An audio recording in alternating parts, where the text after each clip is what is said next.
a beautiful day for baseball.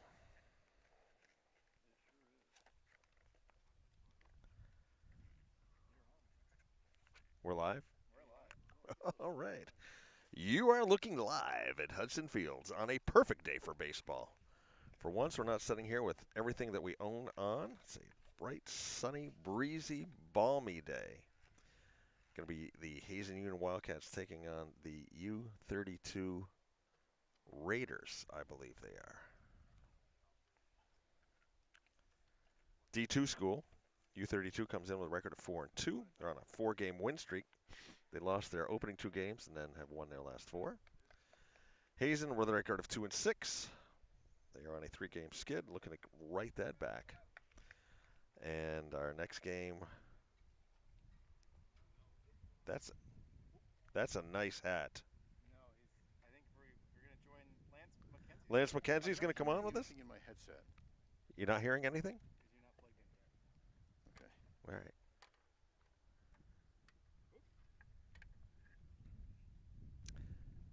Yes, no? Okay.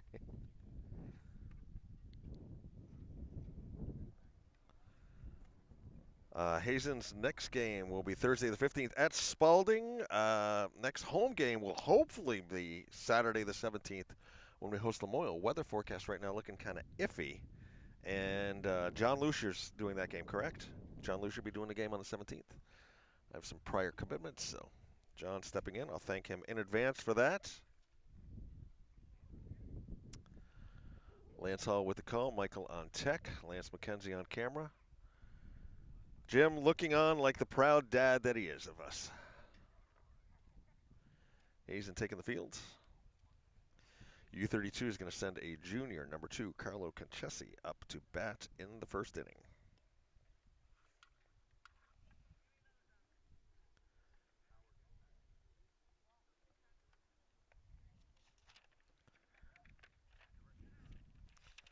Warm-ups have taken place.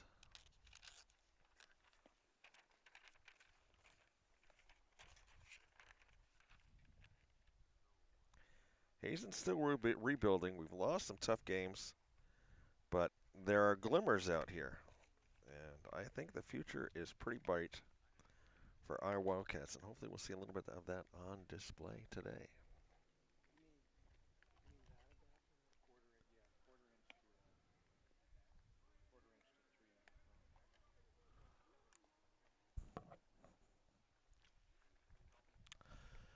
You're watching, of course, on HCTV, channel 1080 on your cable dial, streaming worldwide and archived at www.hctv.us.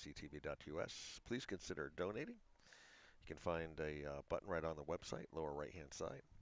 Sponsors today, the Green Mountain Technology and Career Center, gmtcc.lsd.org, Jumpstart Your Future. The Village Restaurant, 472-5701. And Hardwick Academy / Hazen Union Alumni Association. Save the dates, June 20th for the Masters Memorial Golf. June 21st is the Alumni Reunion. Once again, we've been at this for 20 years. We're incorporated in 2004. 2005 is when we started producing content. And you can read about this game in the next edition of the Hardwick Gazette, your community-owned newspaper. Now, we have him on live with a mic. We'll call this Lance Squared, Lance right? Squared, there you go. Lance McKenzie over on camera. It's kind of a different experience. Yeah, I'm liking it.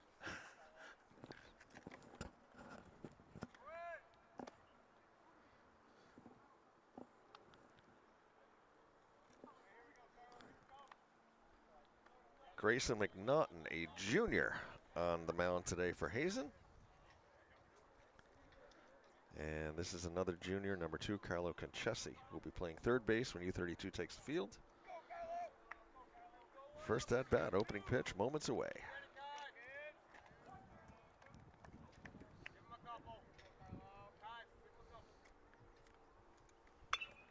Fouls that one back.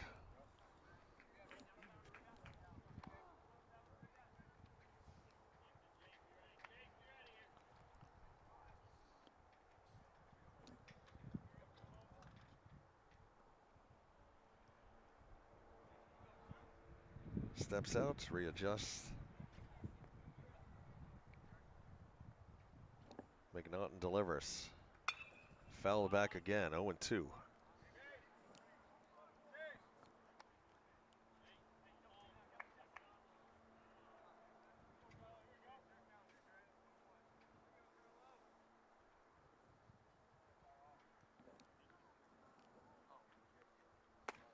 high, ball one.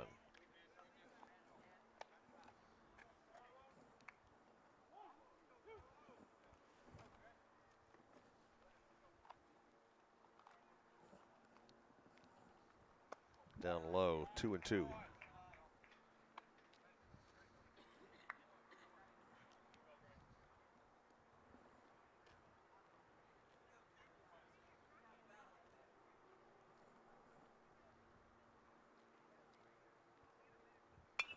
Swings again, another foul. Everybody's car is safe.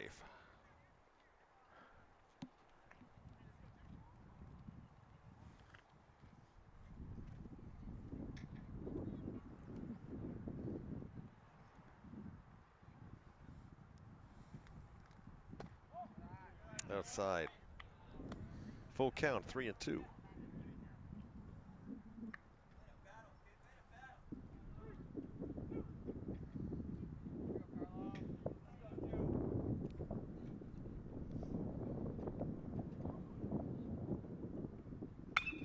There's a shot into the infield, picked up over to the first base. Nice play by Evan Lemaire. Over to John Seacart at first base, get the first outs.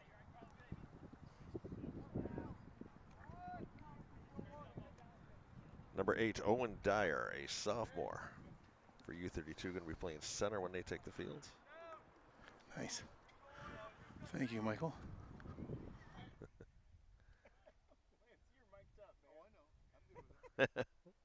He's good. No, I'm just. All right, maybe we call this one inside baseball. Yeah, that's Inside right. Baseball. We'll call it mic'd up Whoa, high. yeah. Mic'd up, right? Mic'd up, yeah.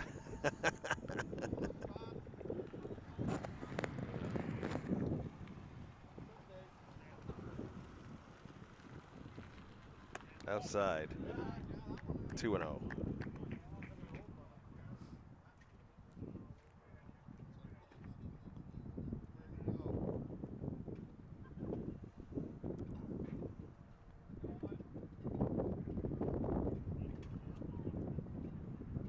Wind blowing in right now.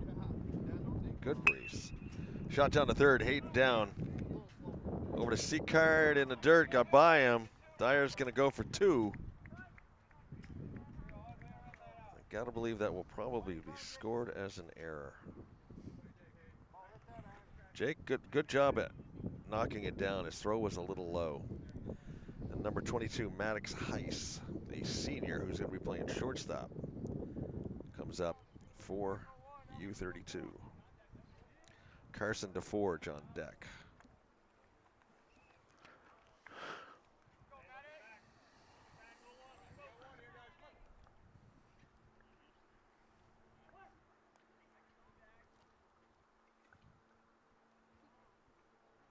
Oh, Hit him. Take his base. Little inside, tried to turn.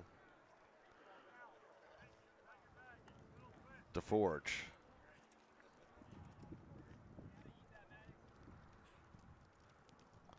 Max Scribner will be on deck. DeForge, a sophomore, going to be playing second base. Runners at first and second. No outs. 1 out, excuse me. 1 out. Yeah, we got the 1 out. Lead off batter, we got him.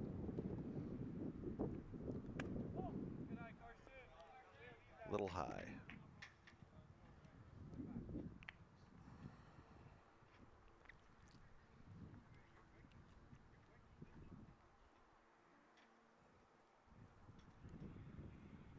Outside.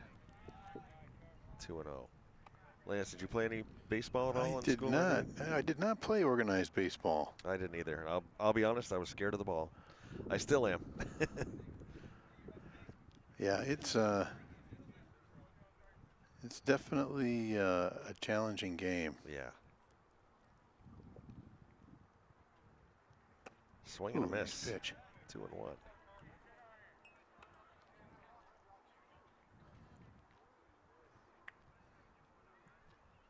McNaughton trying to pitch himself out of a little bit of a jam here. Got 1 out. 2-1 your count. Runners at first and second. Runners go. Nice hit and run down to Montgomery. He's going to go over to Seacard to get the out. Oh, they got runners trapped. Took too big of a turn. They're coming home. Called him safe. Dyer in safe. And Heiss gets over to third. Heiss lucky he didn't get caught over there. DeForge out at first.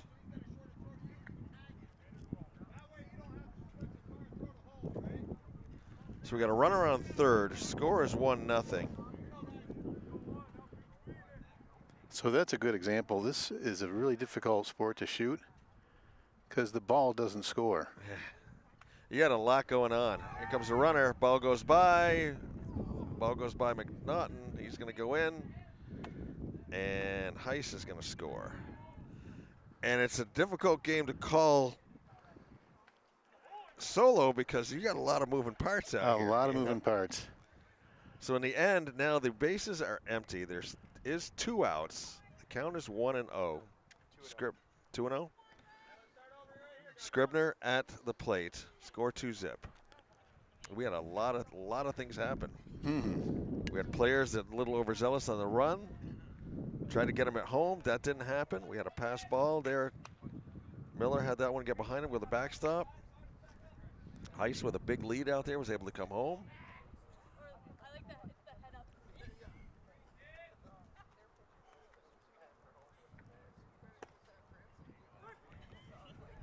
Three and one.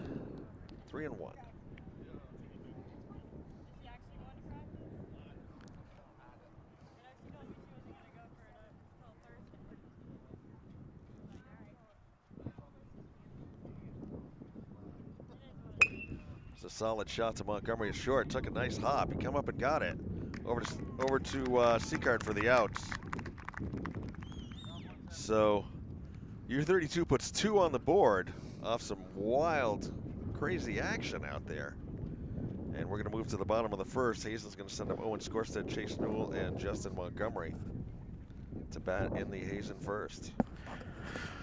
There's some pretty good defensive play action in that inning, that half inning. There was some great plays out there. U-32 really lucky. I think that they didn't get caught when those 2 players got really going for it. Yep. And that last play at the plate, I thought he was out. It looked very close. Sean standing right there. He didn't really go out and challenge at all. Yep. Miller was kind of like, what are you talking about? But I don't know whether he got a step in or not. It's hard to tell. We had, our view of the plate was kind of blocked, unless you could see it through the camera a little better. No, I don't think so. I think you probably had a better look with your naked eye. Okay. I mean, the umpire's standing right there, so Yeah. I'm not going to put on a mask and a chest protector and go down there. No way.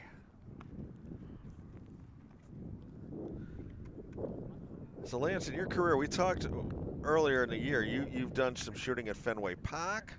Yeah. You've been up to Olympic Stadium in Montreal. Yes. Right? Yep. Who would you say would you consider, in your mind, was a player where you were kind of like, holy cow, I'm actually watching this player? Yeah. A couple come to mind. Vladimir Guerrero was certainly a superstar. Mm-hmm. And Pedro Martinez. Nice. One of the most unique names, Oil Can Boyd. Wow, okay, yep.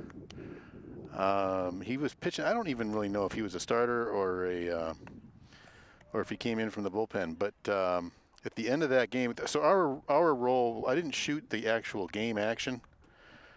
We would go up for post-game interviews. Okay. And then if there was time before the game, during the newscast, we'd have a live shot before the game. Right.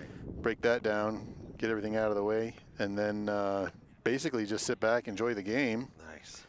And then be ready for post-game interviews. And at the end of that game, we go into the locker room, and he's just sitting there on the ice chest. So I don't remember if my memory serves that his body language was he was not happy. So I'm guessing he did not win that game. That is cool. That is very cool. Scorestead up. Jackson Keene on the mound for U-32. He's a junior. First pitch and first strike. Scorestead, a junior, playing center field. Little roller up. We're going to drop to 0-2.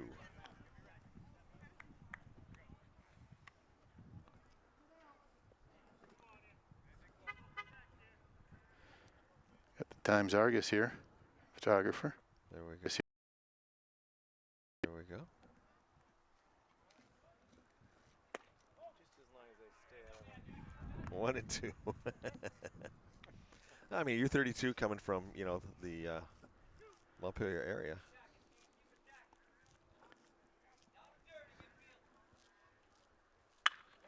Ooh, nice contact. Yeah, right up the middle. Scorestead on with a single. When we first moved to Vermont, we actually lived in East Calais, and if we had stayed in East Calais, I would have gone to U-32. Yeah. Chase Newell, sophomore. Plays out on the left when we're in the field.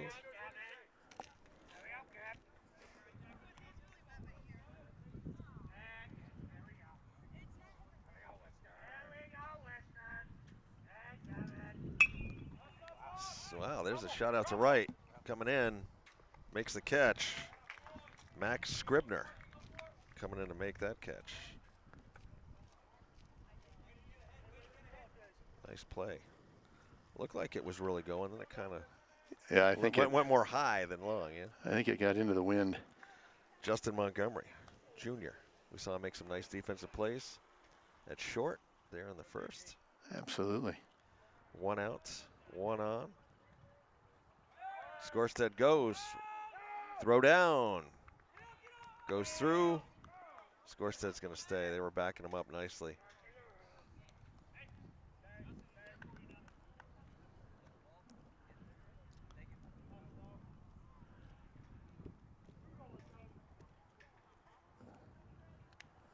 So they remove the force at first with 1 out.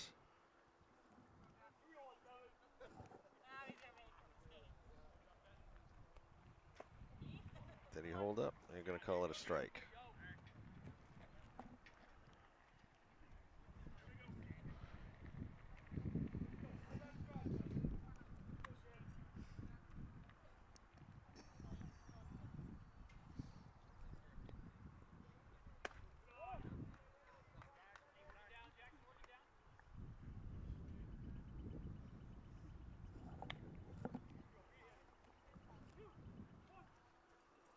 Count 2-1.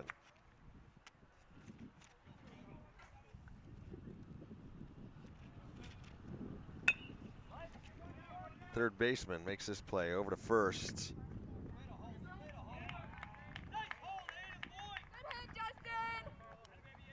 Nice job by the first baseman.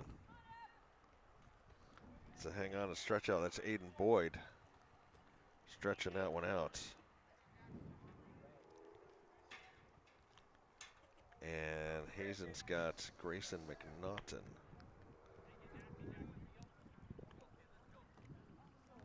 At the plate. A lot of contact out here today. He's gonna beat him out. Beat him out. So at the end of 1, it is U-32 2, Hazen 0. Trying to get a name on the catcher. Ethan, I'm going to go with Wikrowski is the catcher, a junior catcher. He's got an arm on him going down there to second base. So we'll move to the second inning. U-32 will send up Aiden Boyd.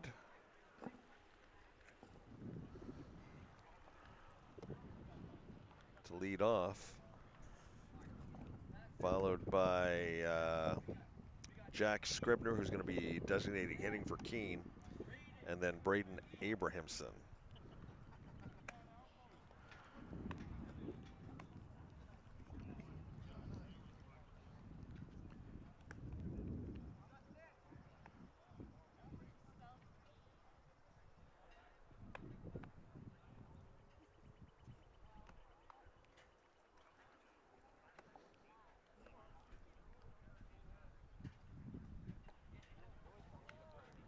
And what led you down to Fenway Park, Lance? Same Yeah, deal? the year the Vermont Expos started, Mm-hmm. we produced a series on organized baseball in Vermont. And when the Seattle Mariners were playing in Boston, we went down there. Seattle Mariners were playing in Boston. We went down there to catch for the Burlington Reds. Right, right. And so that was the whole reason why we were down there for on that night. And so we caught up with him before that game. It was one of the memories I had was this pitcher for Seattle. He comes out of the dugout, and I swear in one step he went from in the dugout to field level. It was Randy Johnson. Okay. Yeah, yeah. Johnson was pretty intimidating up there on the mound. I can't imagine.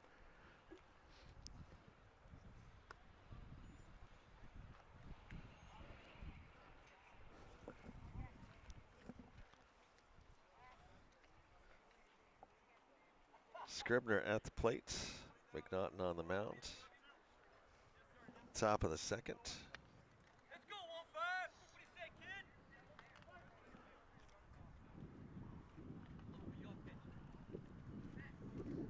High.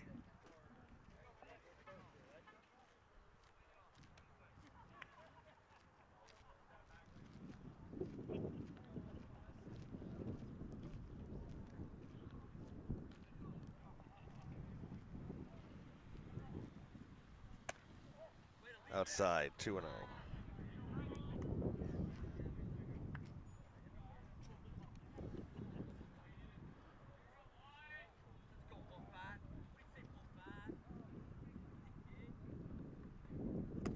Swing and a miss, 2-1.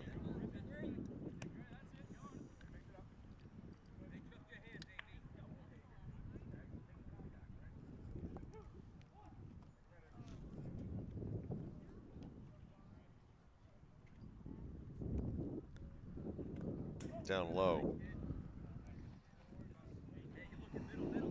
3-1.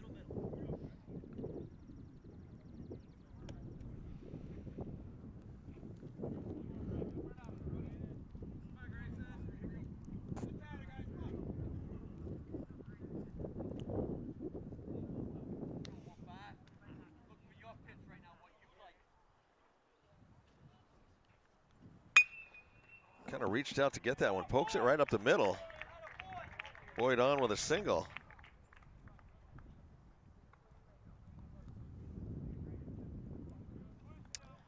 And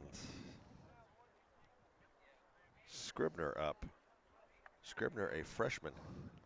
Designated hitter once again for the pitcher. Runner at first.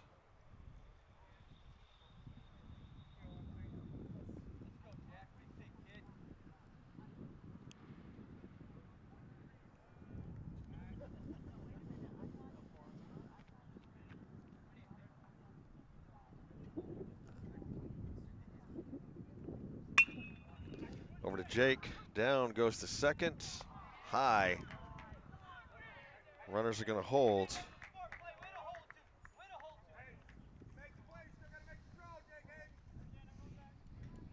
Here, Sean telling him he's making the plays. He's got to make the throw. It's 2 errant throws on Jake. Nice getting down to get him on some tough plays to field it. Indeed. But little trouble with the throws. Yeah, the second half of that play. Yeah.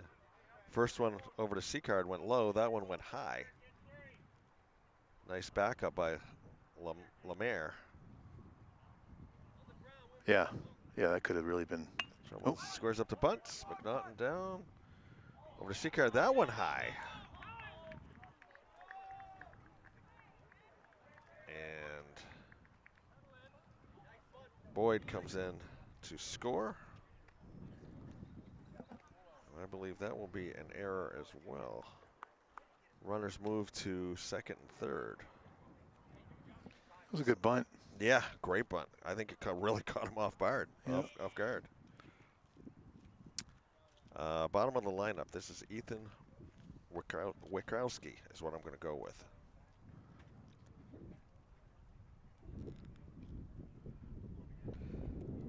Try to settle his boys down. Well, I got down to Fenway Park once. Salesman we had at the store got us tickets to a company that he knew. We had great seats. We sat right behind the dugout looking up, straight up from first to second base. Sox were playing Baltimore that day, so I got to see Cal Ripken play. Ooh, nice. Yeah, that was fun. Mo Vaughn actually made the play of the game right in front of us. There was a shot right up towards first base. He was on first, made a catch that, saved some runs on that. I got up to Olympic Stadium once. Same deal. I think I had a salesman who had some connections, and saw the Expos play the Giants with Barry Bonds. Oh, nice. And that was a lot of fun. But we get into the next half of the inning. I'll tell you my true claim to fame that doesn't involve me, but involves my dad. Yeah. Quite a story. All right, Wikowski. Outside. Good stop.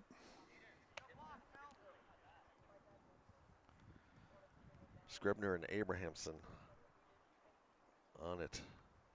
Second and third. No outs.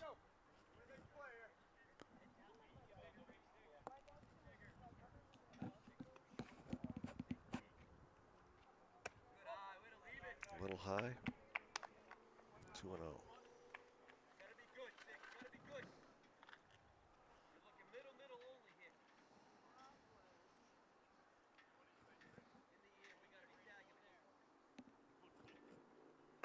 Swing and a miss. Big cut. 2-1.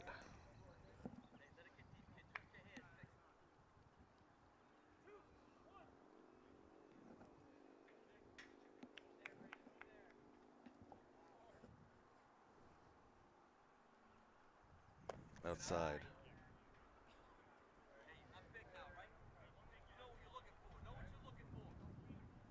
3-1.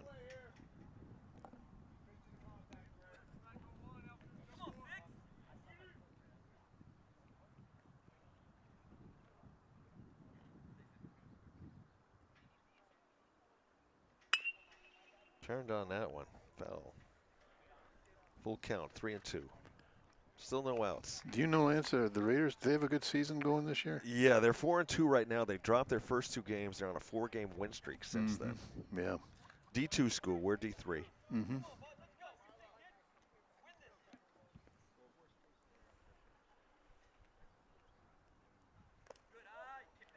Walk the bases full.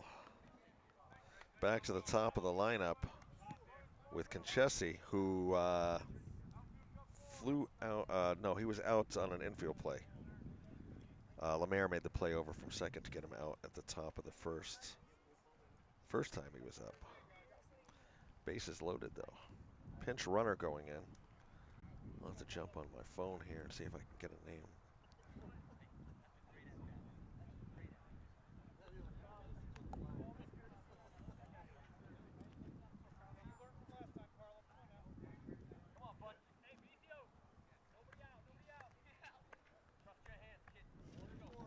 Pinch runner is Hawks. Try and get you a first name. Conchesi at the plates. Benicio Hawks. Pinch running at first. Bases loaded, no out for Conchesi.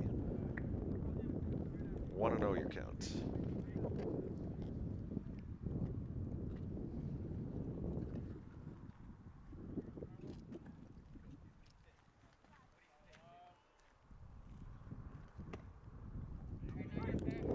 One and one. Pete Rose reinstated by MLB and is eligible for the Baseball Hall of Fame. Thank you, Robbie. There's some breaking news. Due, and I tell you, it's due. It's been overdue. Absolutely. Yeah. A local player, played in Montreal. Yep. All right, 1 and 2. This would be a big strikeout if Grayson can get it. Give him a little confidence here.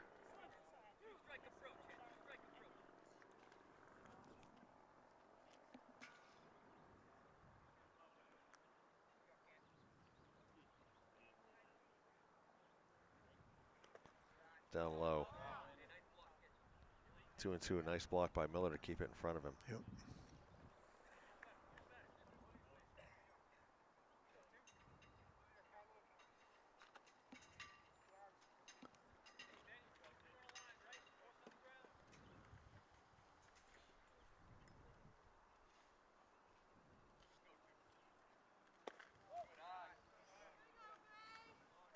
Three and two, full count.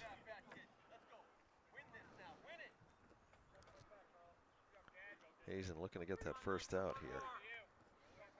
The top of the second. Bases are full count. McNaughton. Shot down into right.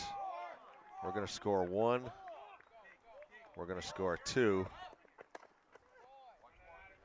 Runners at the corners. Jesse on with a single. Nice hit. Yeah. Worked him good on that one.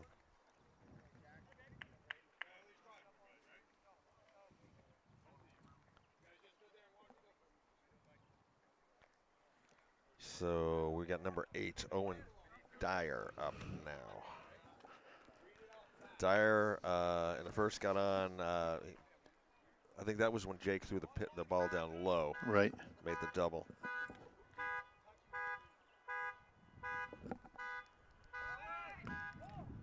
Runner goes.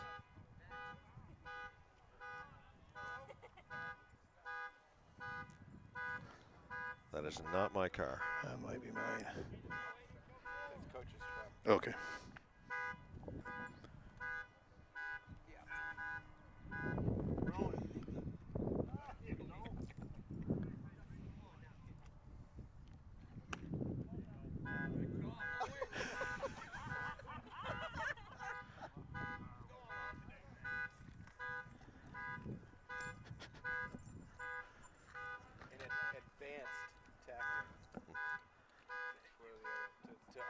Ice the opponent.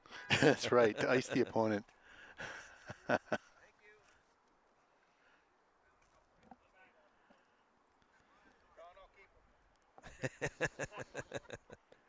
Robbie's going to be in charge. Coach Allen's car. He's trying to, give the boys a little extra motivation out here. Foul ball. Yikes. He might have had second thoughts as the Things that ball got there. was closing in rather rapidly.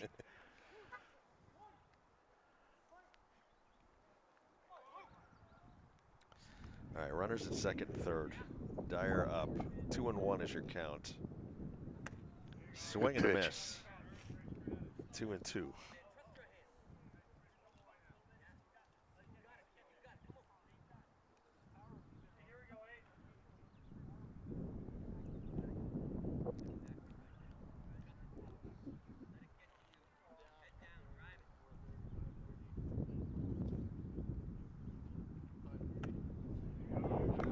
Struck him out. Little confidence builder right there for Grayson McNaughton. He needed that one. Maddox Heiss up next.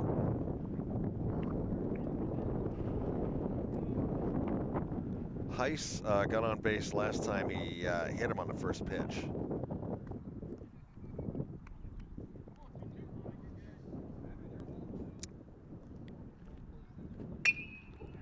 Heiss gets the hits of his own out into the gap. 1 run will score.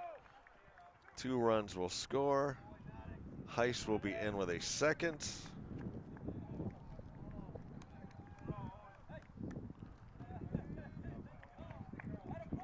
Nice hit. Yeah. This makes the score 7-zip. And Carson DeForge up next. DeForge in the first inning was out at first base.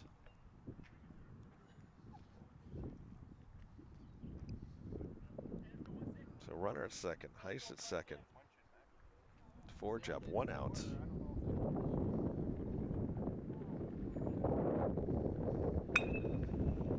Jake over to first.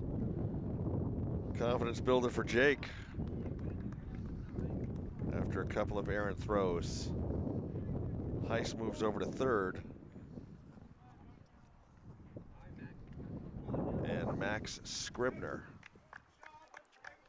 who Justin made a nice play on to get the third out in the first inning. We'll see if we can get the third out here in the second inning. Remember, Justin made ball took a big hop, and he was right there to get it. Made the throw over nicely. That went outside.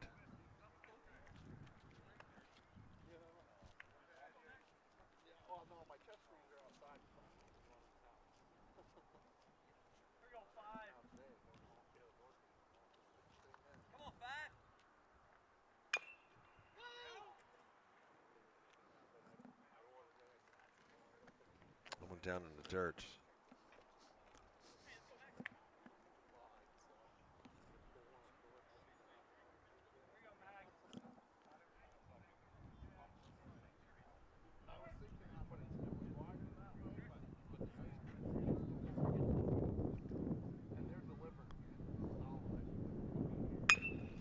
Right to Montgomery again. Montgomery down, throw over, and out. A repeat of the first inning for that third out. Scribner hits to Montgomery. Montgomery makes the throw over to Seacard. And that'll end U-32's top part of the second.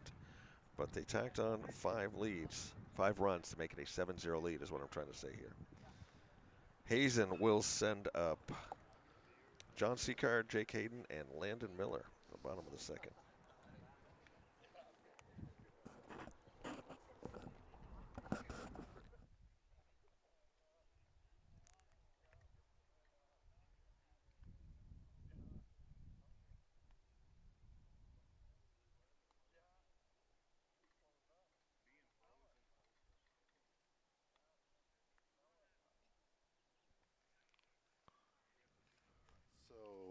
Lance, I'm excited to hear you teased that story, and I've been waiting for the half inning.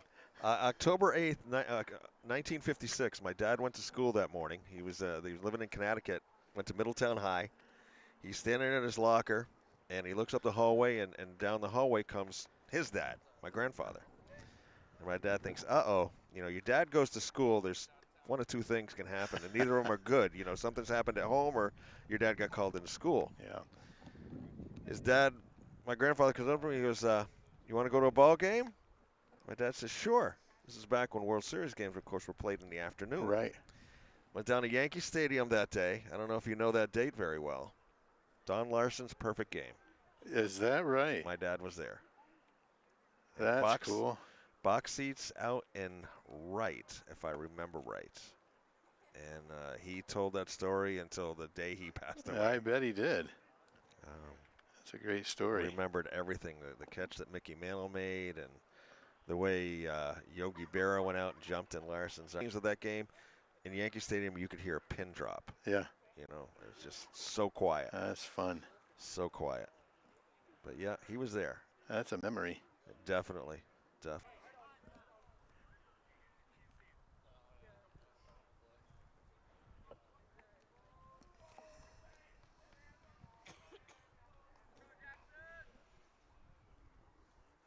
Outside.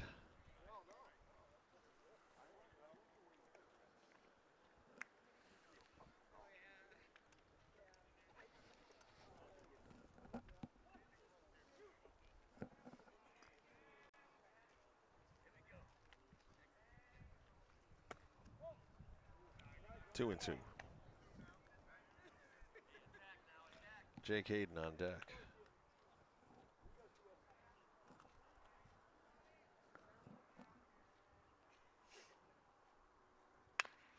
Seacard chops one over to third. Throw across. Out.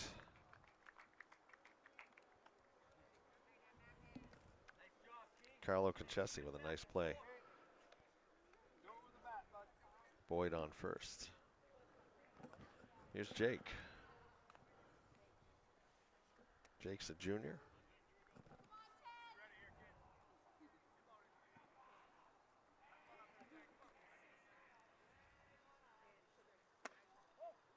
Ball one.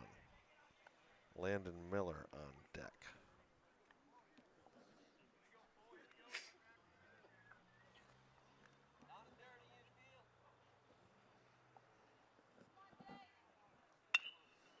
Jake turned on that one.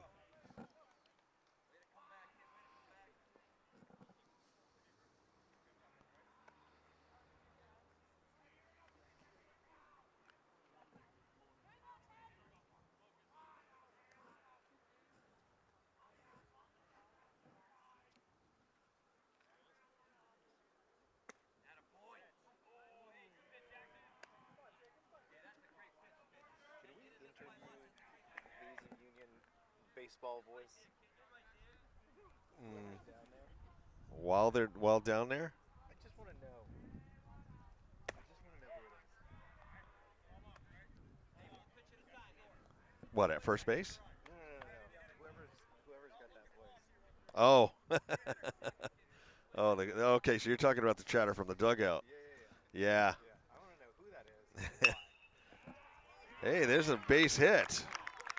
Jake Hazen through the gap. Jake with a single. Miller up.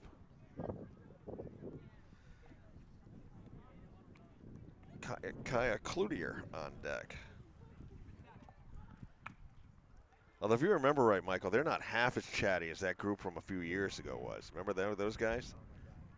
They sounded like the seagulls in the Finding Nemo movies.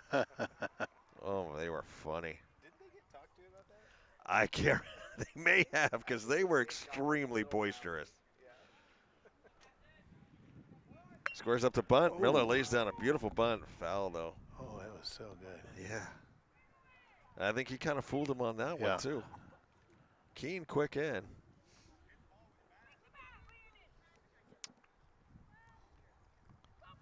And Wakrowski behind the plate.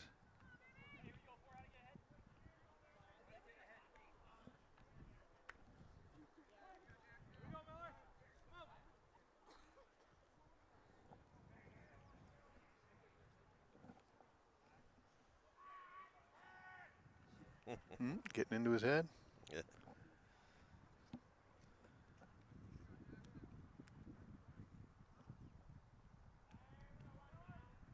Miller swings away. Chopper, foul. 0-2.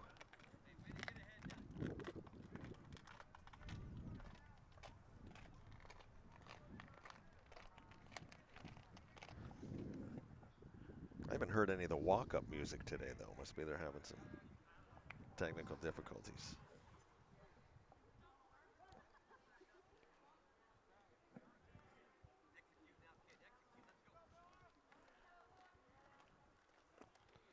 Strike three.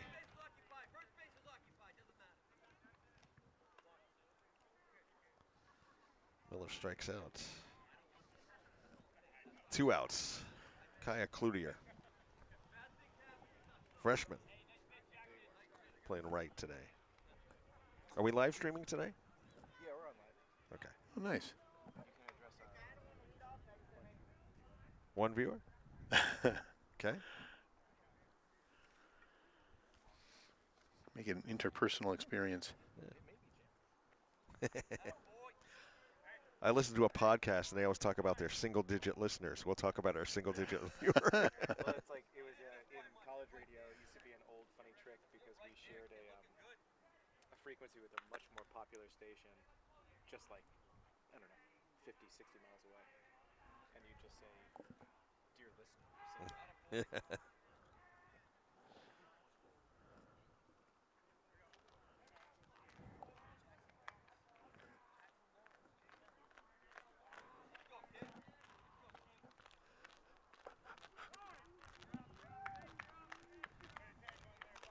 Must be a Ticton.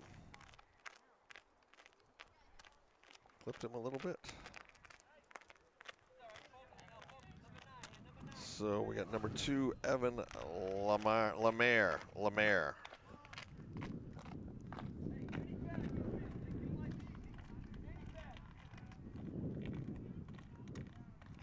And Skorstedt will be on deck if needed.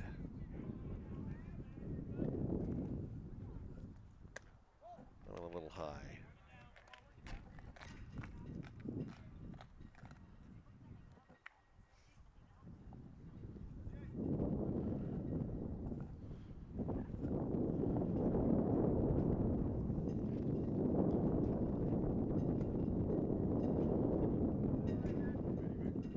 2-0.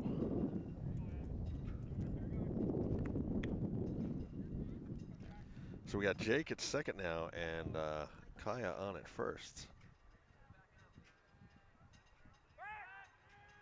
Trying to catch Jake kind of wandering back there.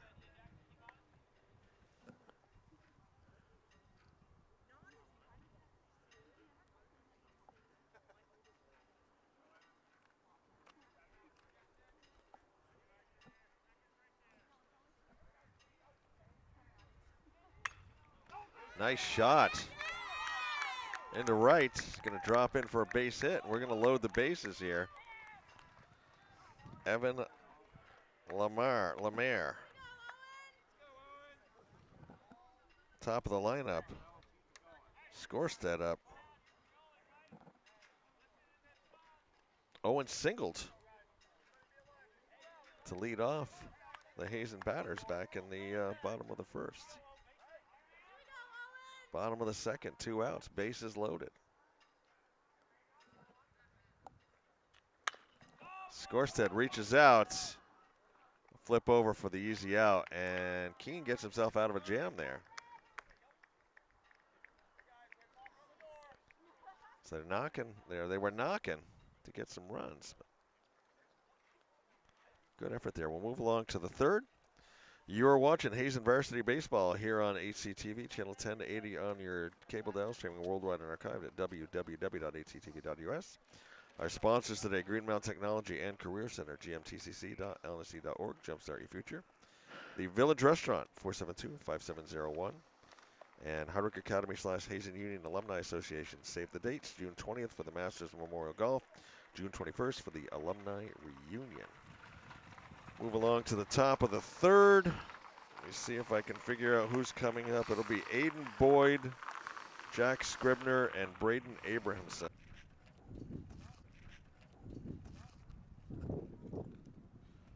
All I can say is it's about time. Yeah. You know. I didn't even know that Shoeless Joe Jackson was not eligible. Yeah, that was the whole was it 1919 Black Sox scandal there? Yeah. Is it the whole team that was ineligible? I can't remember. I don't know my baseball lore that well. I can't remember if they made him the scapegoat for it or if it was the whole team. Yeah, he might have been the most famous on the team. I do not know. There's a high shot foul.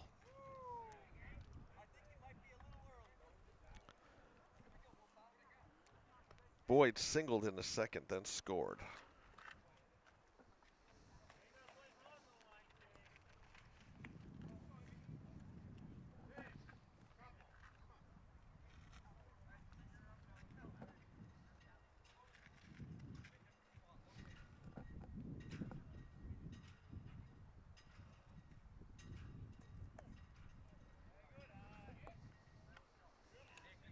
One and one.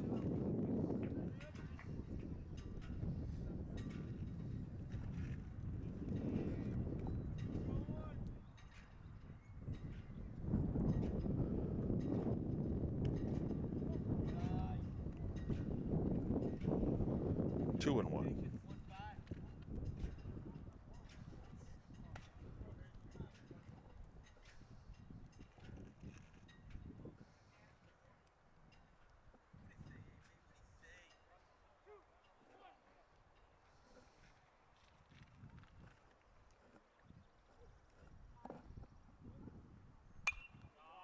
That one popped up behind us.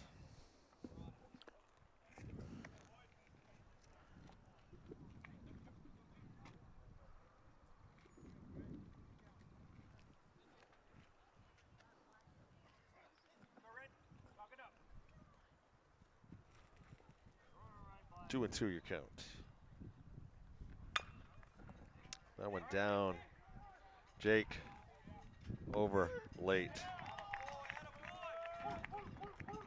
Kind of poked one out there, kind of got caught up in the grass. This field's kind of wet. When right down here below us, you get in there, it's wet from everything.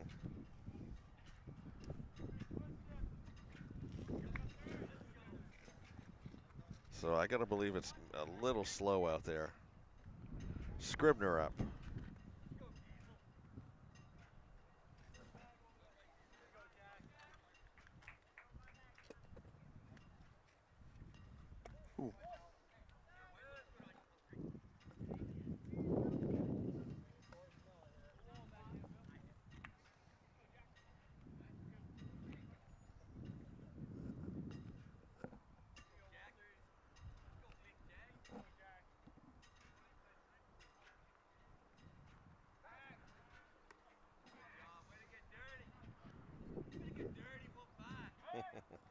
I love the talk.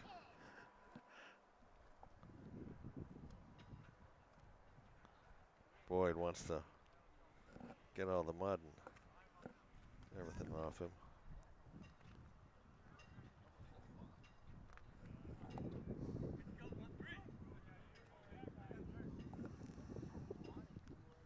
Scribner at the plate, count 1-0. Runner goes. Miller throws. In safe at second base.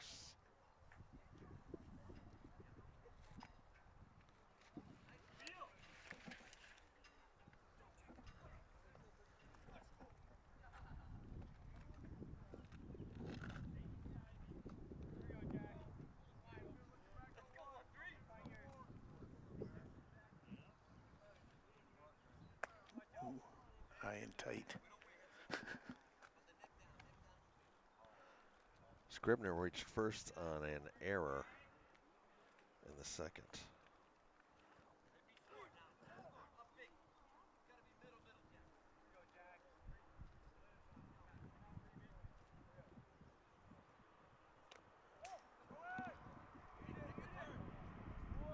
Ball behind. Scribner takes first. And this is Abrahamson.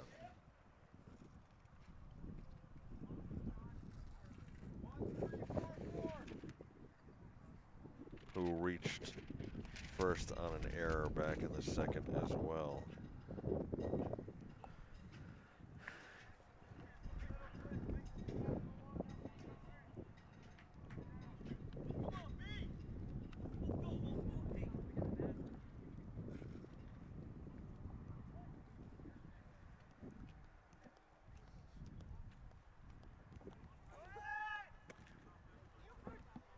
Throw down, high. Scribner's gonna score. Oh, that's Boyd. Boyd scoring. Excuse me, Boyd scores. Scribner down to second.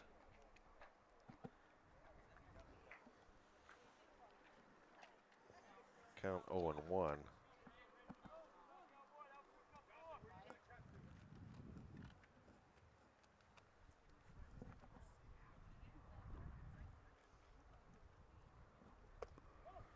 Inside ball.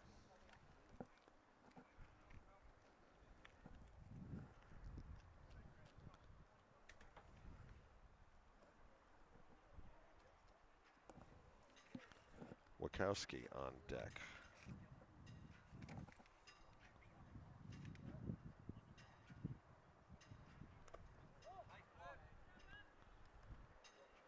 Two and one.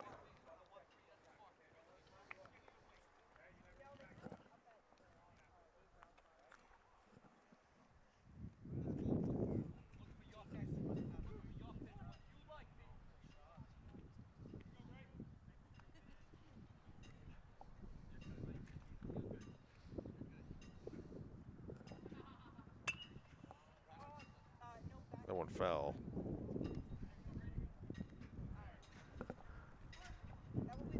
Two and two.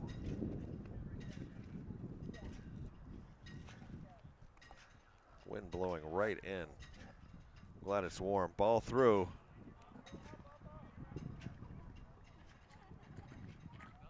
Scribner down to third now.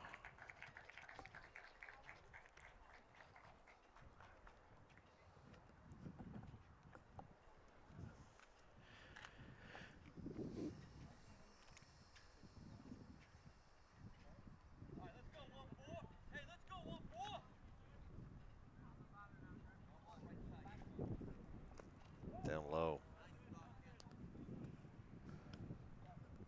Miller's working hard behind the plate today, isn't he, Lance?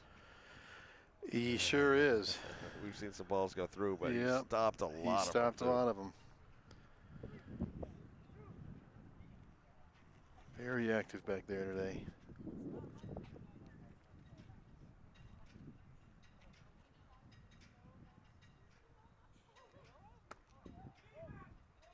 Walked him.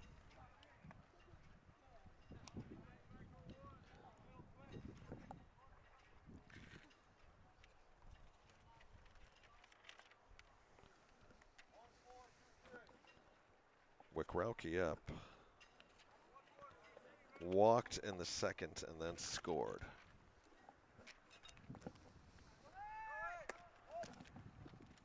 Runner goes. Runners at second and third. Conchesi will come up on deck.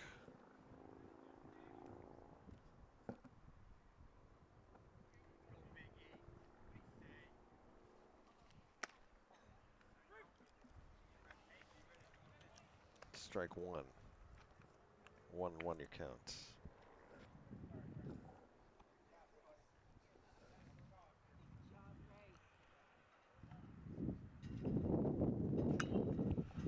That one shallow. Nice play, John Seacard.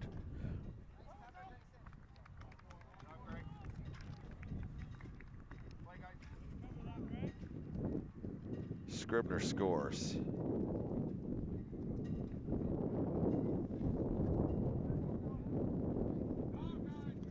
That was a nice play for him to make that catch, you know, kind of running away, having to turn back and everything. Yeah.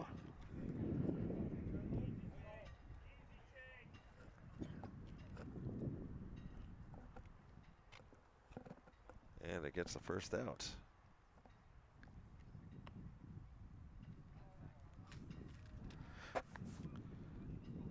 Abrahamson on third.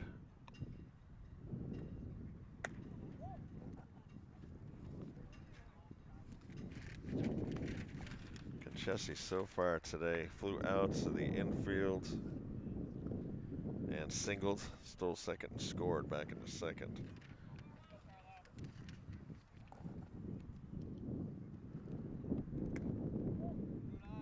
Takes that one for a ball. Owen Dyer on deck.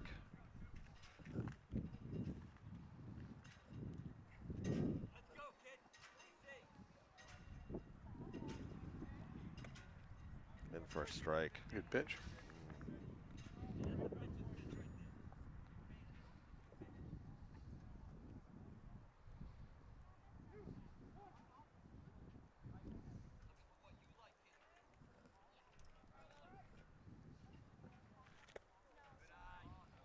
Miller keeps it in front of him. 3-1.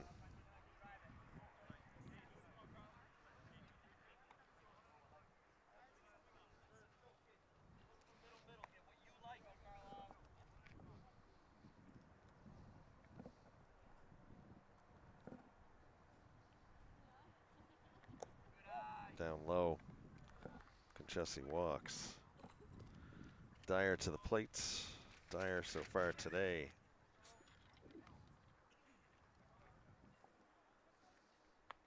Got the second and the first thing. I believe that was on an error. Struck out in the second.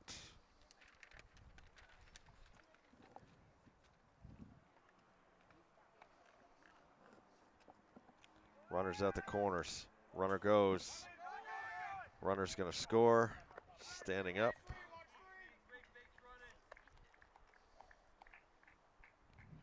Abramson scores. And Conchesi goes down to second. Dyer remains at the plate.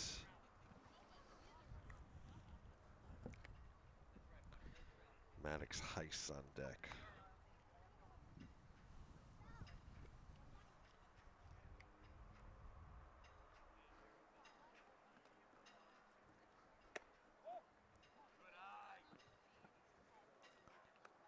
Two and 0.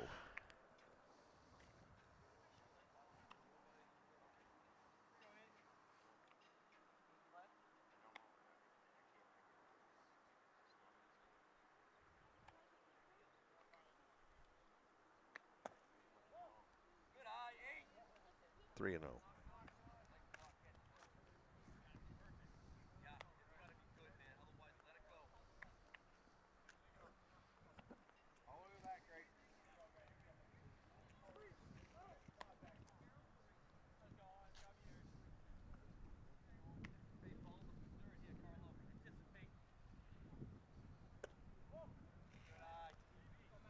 Four straight pitches. Walks it. Heiss so far today. Got a hit in the first inning.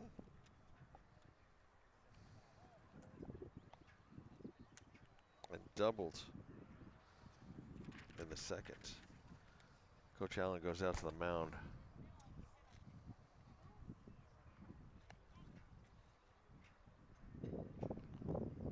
A lot of scratching going on out there. They're in the top of the third with U-32 up 10-zip. McNaughton, little off. We've seen him throw a few nice pitches, but U-32's bats have been relentless. Very, very potent today. Yeah.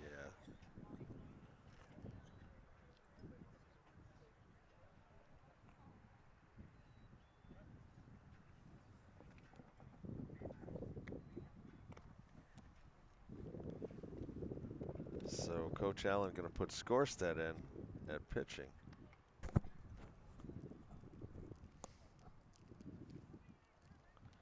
McNaughton will move out to center. And we'll see what happens. So Lance, you wowed us with tales of baseball. Other major sports, NFL, NHL, NBA, anything like that? Celtics? No NBA, but fair amount of work in Montreal with the Canadiens. Oh, nice. I was up there for Game 1 and Game 5 of the Stanley Cup in '93. Wow, you were there? I was there. Oh, wow. Yeah. And it's kind of funny. Game 1, again, I'm not there for any of the actual game action, so we shoot a live shot outside for the 6 o'clock news and then break that down, go inside and enjoy the game. With the press pass, I had run of the place. Yeah. And I was up behind I was up behind the Canadiens' net, and they were playing the Los Angeles Kings. Right. And I had a pair of binoculars with me, so I was just following Gretzky around. When all of a sudden, I guess he lost the backhand or something. Puck went in the net. He scored on his own net. It's like the only time in his career he scored on his own net. And I just happened to be following him with my binoculars. Oh, that's wild. Kevin Hrudey, the goaltender, was asked about it after the game, and he just, it's like, I mean, what can I say? It's Wayne. He's good for it. That's awesome. Yeah. Oh. But of course, that was the series that they lost Game 1, and then they won Games 2, 3, 4, and 5. Right. With at home. The 5th game was at home. John LeClair was on the team, and he had those crazy overtime goals. That was quite a series. Now that was also Game 5 was also the curved stick. Yes, it call, was. Right? Yeah, Jacques Demers on Marty McSorley. Yeah. Good memory there. Yeah. Too much curve on his stick. That was crazy. Oh, yeah, I remember watching that series. Well, there's some interesting backstory behind that. I can get into that at the next half inning break. Yeah, I would love to hear that. Love to hear that. Heiss at the plate now. Skorstedt on the mound. McNaughton moves out to center. We've got one out here in the top of the third. U-32 up 10-zip.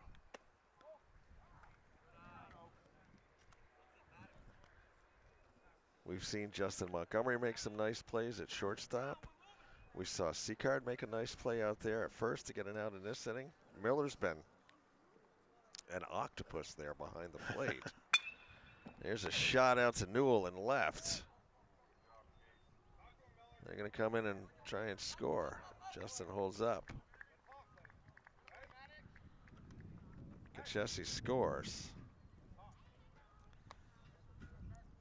We've seen Jake make a couple of nice fielding plays. He had a couple of throws that were errant, but then he made a nice throw.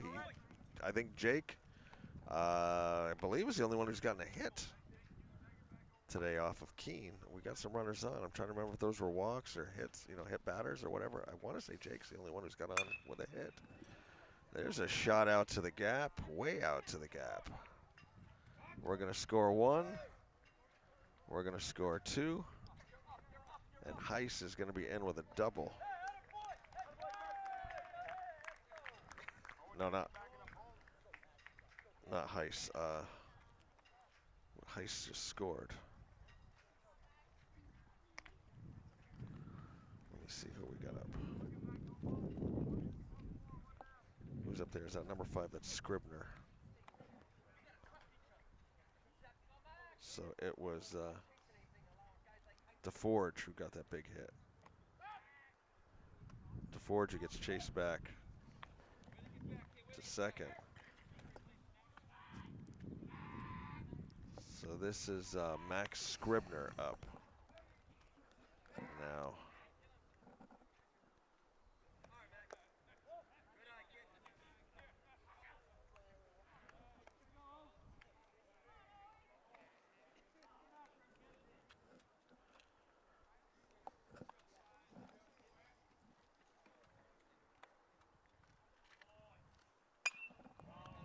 That one gonna come down right behind.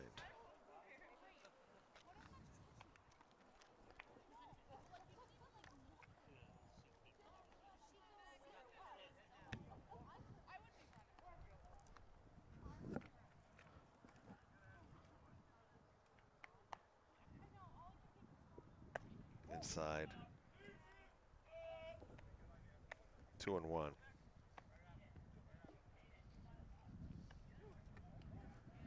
The gentleman sitting next to you, Lance, that shared the information about Pete Rose. Yeah. He's got nerves of steel. He didn't flinch at all, and that ball bounced about 4 feet from him.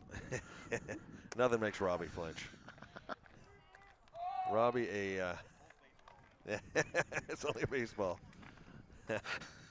Robbie was an excellent baseball player here for Hazen when he was in school. Only player to make Twin State. Nice. For Hazen. So he knows his way around. Yeah, he's not gonna get too worked up.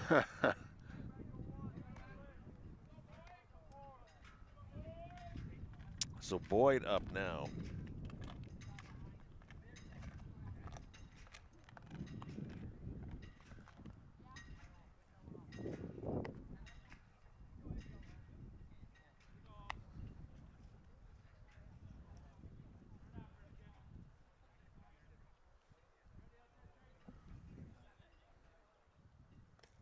That one down low. Runners at first and second.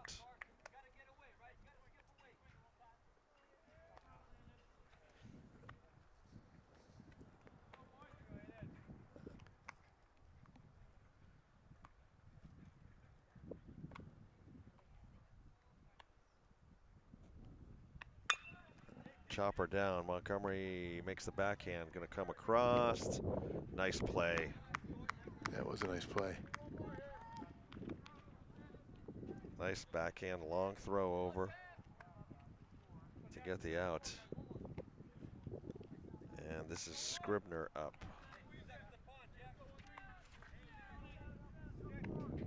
Two outs now. Top of the third. Runners at second and third. Scribner takes a cut, gets a strike.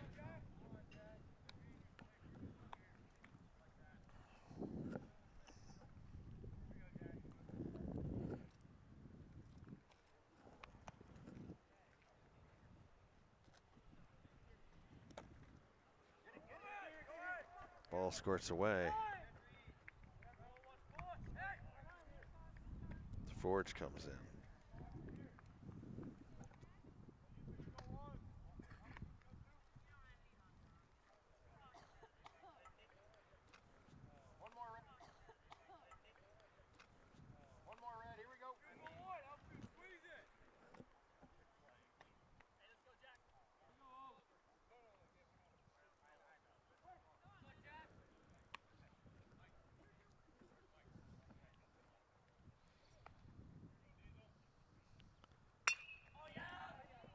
Out to left. One Scribner on first, one Scribner scores.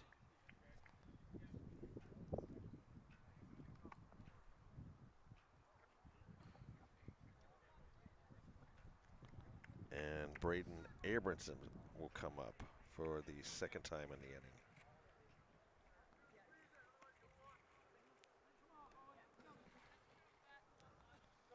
What do they call that? Batting for the cycle or something when everybody's up and you start over again? Something like that. I don't know. There's a name for it. Reaches out, pokes that one into right. C-Card's out, tries to make a play, can't get it out. John was really trying to make a play on that ball. Over to Jake. That one's going to go through by Jake.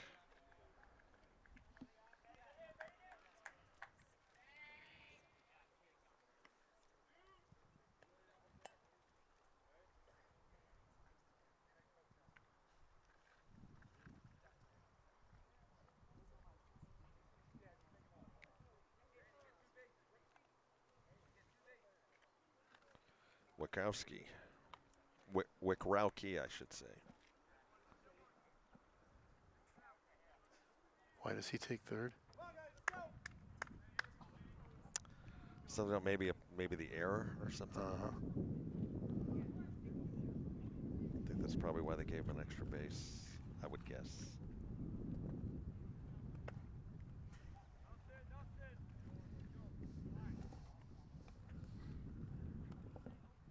Landon's going to be tired by the end of this game.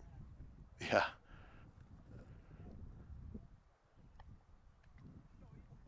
And sore. I mean, you may have that equipment on, but that's still got to sting. Oh, yeah. Yeah, he's been active back there for sure. Cranked out to center. And did he make the catch? He dropped it. Just saying he dropped it. Cloutier coming in.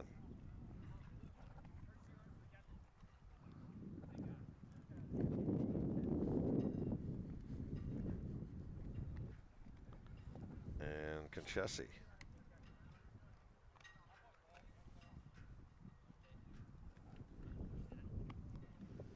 No, I think batting for the Cycles is when you get like a single, a double, a triple, and like a home run. But there's got to be a name for when you batting around or something. I can't remember. Yeah. I'll have to look it up.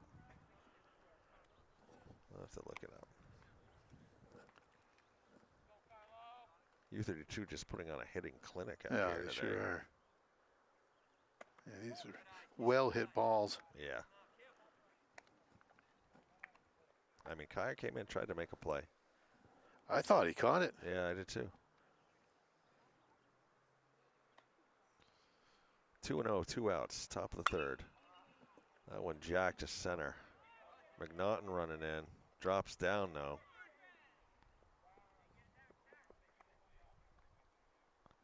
Second and third. Dyer up.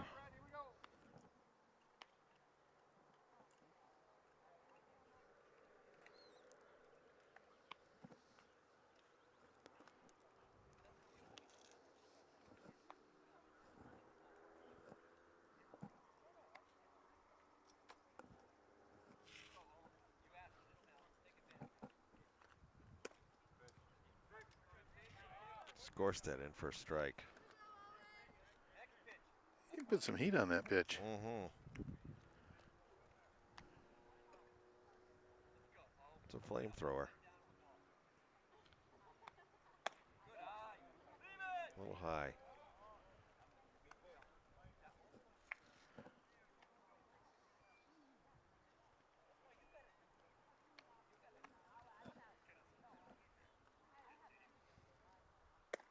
High again.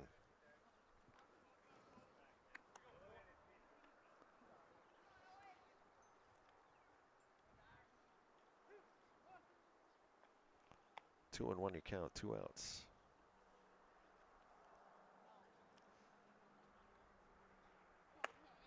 Two and two.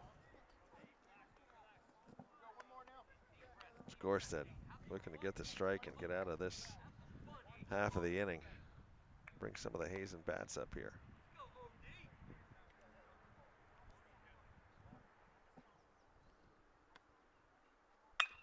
Right back, up the middle. 1 run scores, 2 run scores. Dyer on with a single.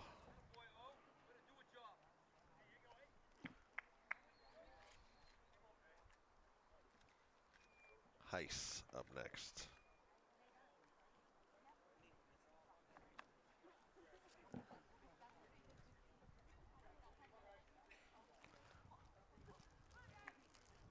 Dyer at first.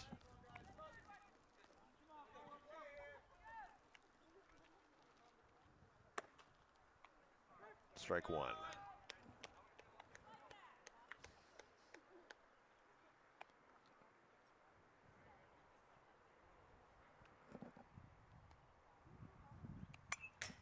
Foul back. 0-2.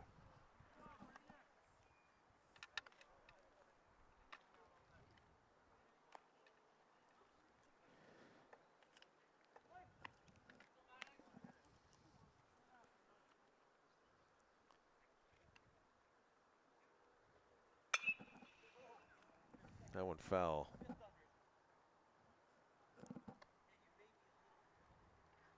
Count stays 0-2, 2 outs.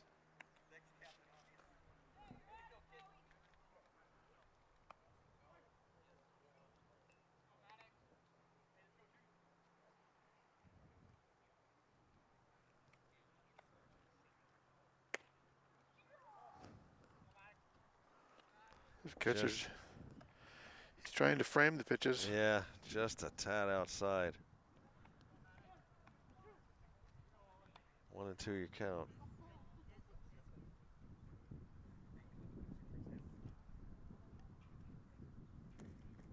The ball goes by. Had him swinging, but down low. Ice up to first.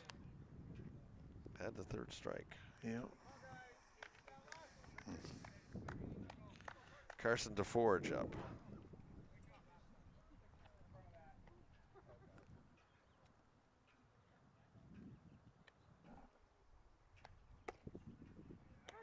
Strike one. I mean, Owen's starting to groove him out here. It's a shame that last ball was the way it was. Yeah, that was, they had him. Outside.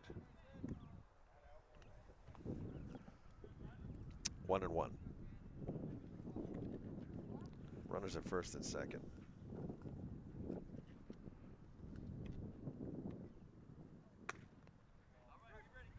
1-2.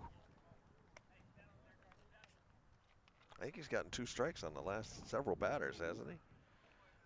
No, the last 2.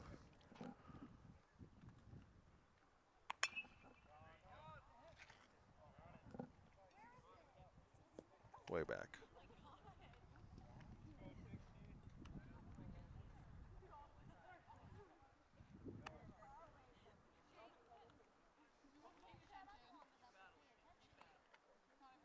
Struck him out. And that will end the U-32 half of the 3rd inning. We'll move to the bottom. Put a lot of runs on. 19-0.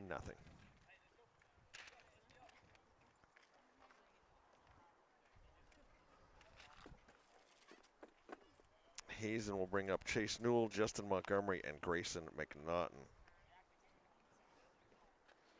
Lance, I'm dying to hear the story about the curved stick. So, yeah. So that was game 5, and this was in the Forum. Mm-hmm. And in that building, the Montreal training staff had access to the visiting team's sticks. And one of them noted that McSorley's stick had a much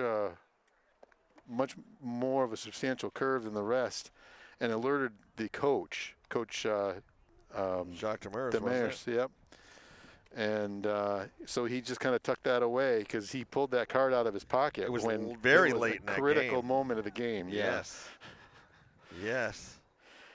And you know, today in the Bell Center and in the other facilities in the league, the visiting team or the training staff would not have access like that. They'd have to rely on what they see on the ice. Right. Ah, interesting. Montreal Forum. I never got there for a hockey game. I've been up to the Bell Center for a bunch of games. I went to a lot of concerts at the old Forum, but I never got there for a hockey What game. concerts did you see at the Forum? Oh. There were some classics. I saw Def Leppard on the Oh, nice. Pyromania tour. Yeah. Rick Allen had both arms. Steve Clark was still alive. I mean, those guys were young and just literally on fire. Yeah. I saw AC/DC on the Who Made Who tour. Yeah. I got a third. I'll tell you the third one at the bottom of the. You're not going to believe, after naming those two, you're not going to believe this. But there were some girls involved that a buddy of mine told me, oh, yeah, you get tickets for these guys. I've got these two girls that'll go. Well, the girls didn't end up going. Neither did my buddy. I ended up taking my mom and a girl that I knew and her mom up. I won't keep you in suspense. I thought you were just getting played for tickets by this guy. No, we ended up going, and I had great seats for that. Air Supply, Oh, nice. Yeah. great show.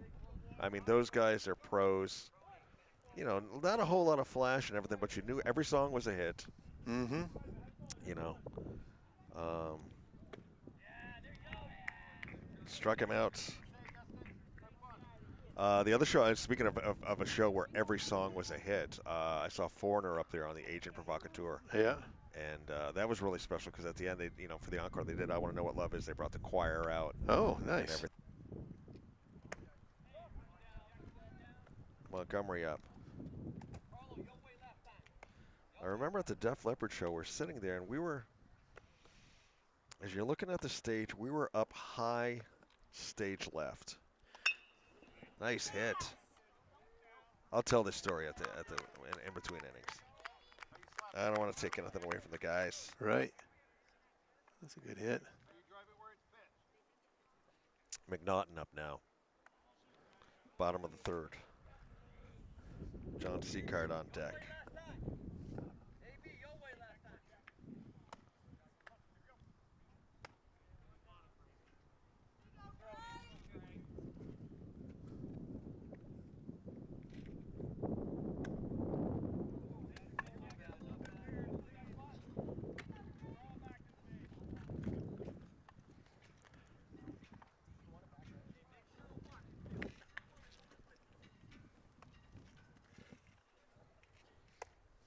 One and 0.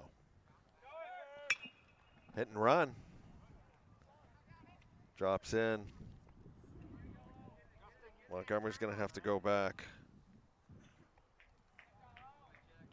Nice play out in center by Owen Dyer. Called off Abrahamson. Made the play.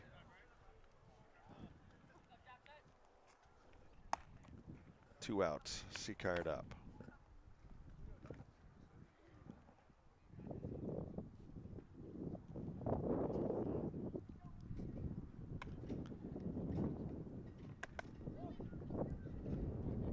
Keene's pitched well. A little bit of a got himself in a little bit of jam last inning, but other than that, he's had pretty good control out there. Let's see what he's got for strikeouts. Actually, he's only got 2 strikeouts. That one fell. Ooh, a lot of flyouts and stuff like that. 2 strikeouts for Keene.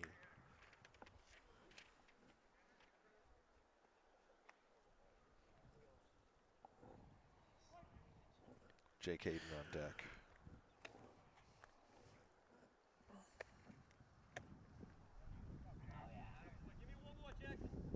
Strike 2, 1 and 2 to Seacard.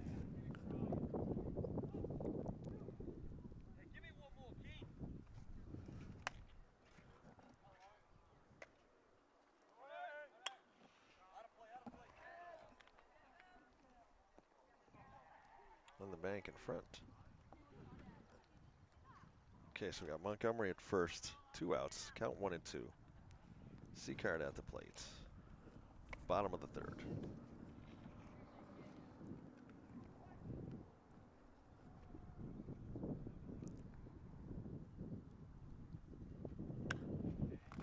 Off his hands.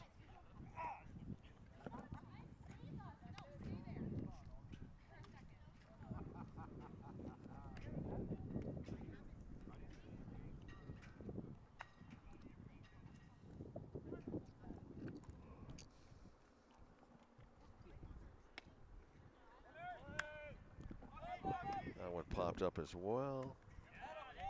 And Wakrowski going to make the play to get the third out. So we'll move along to the fourth. So we're up at the forum for that Def Leppard show. Gary Moore opened. If you've never heard of Gary Moore, he was an incredible Irish guitarist. He played in Thin Lizzy briefly, a lot of solo stuff. Incredible guitarist. And then Crocus came out, the other warm-up band, and they were really, really good. And in between Crocus and Def Leppard, we're sitting there, and like I said, we're up high. As you're looking at the stage, we're on the left-hand side of the forum, up high. This kid in front of me, teenager, I don't know, 14, 15, 16, reaches in his back pocket, pulls out what looks like a half stick of dynamite, lights the fuse, throws it down onto the floor. Thank God it landed behind the seats, where that little area behind the floor seating. Sometimes where like the soundboard and stuff is where there's no soundboard. It was just going to open. And this guy was just sort of ambling across there. This thing bounced up, hit the guy's leg. The guy's about 2 steps away.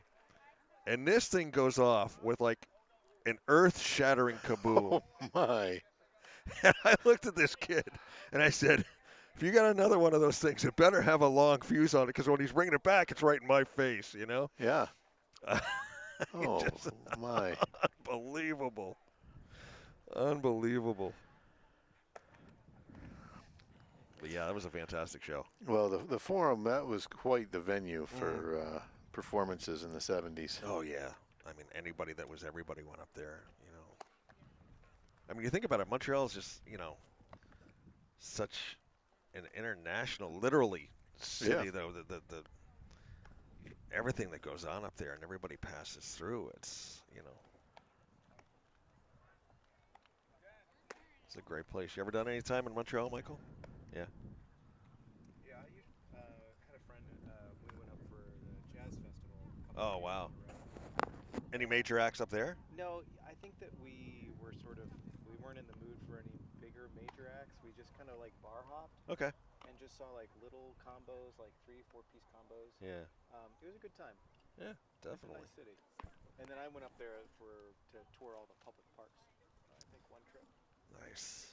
Yeah, we went. My wife and I went up one time with my aunt and uncle. We saw like botanical gardens and the insectarium and all that stuff.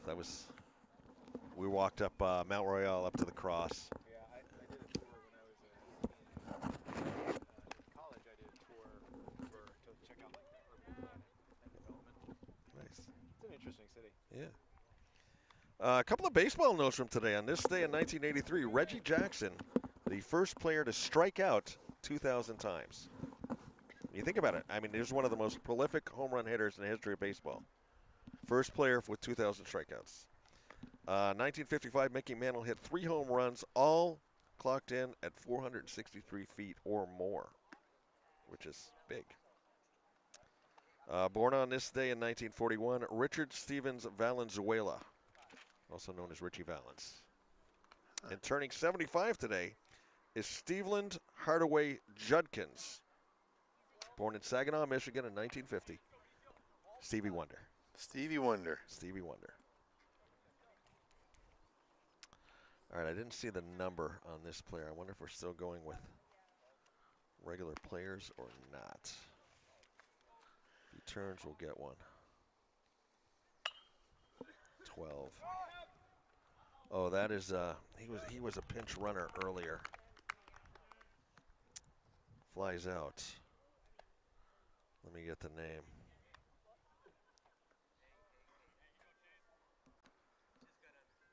Hawks. That was Hawks. What do we have here at number 10? 19, I think he said 19. 19? No. 19. Yeah.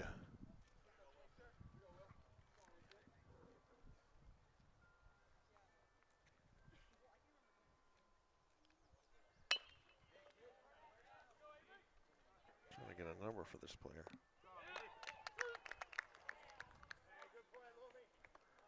I don't see a 19 anywhere on their roster. Well, let me go to the big roster. On with a single.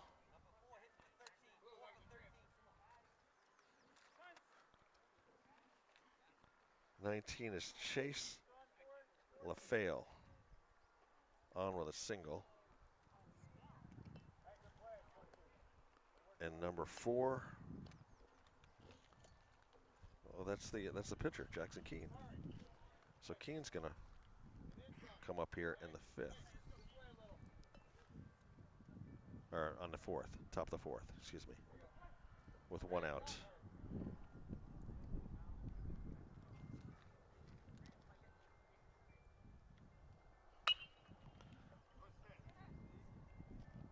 Lemaire over to second down. Got the lead runner. Keene gets on with a single. And this is going to send up 25, Benjamin Wright. If the rosters are all correct. Yeah, it is Wright. Hitting for Abrahamson here in the top of the 4th. 2 outs. Keene on first. Wright is a junior.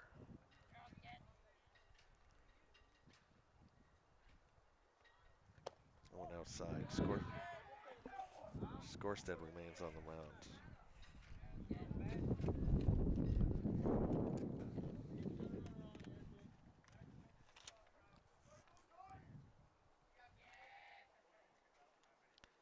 Big shout out to Aaron Hill for getting me this complete roster. Nice. It helps. Definitely. 2-0 the count, 2 outs, top of the 4th.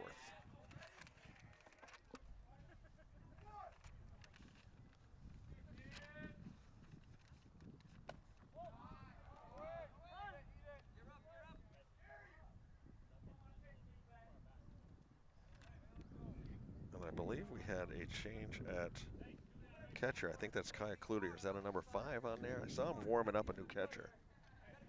I think Kaya's in at catcher.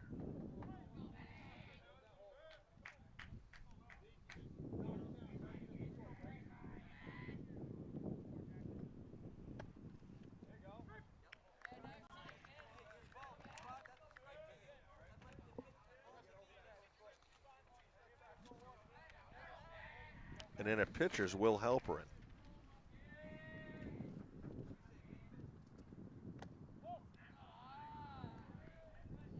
I believe Will is a freshman as well. So we got a freshman combo out here pitching and catching.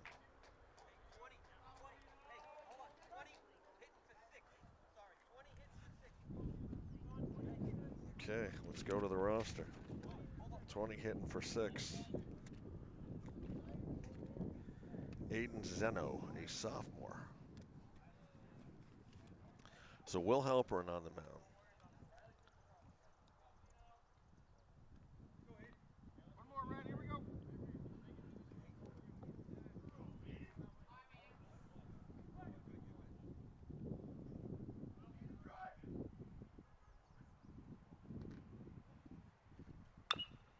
Down to first, Seacard makes the play. Nice inning for the Cats.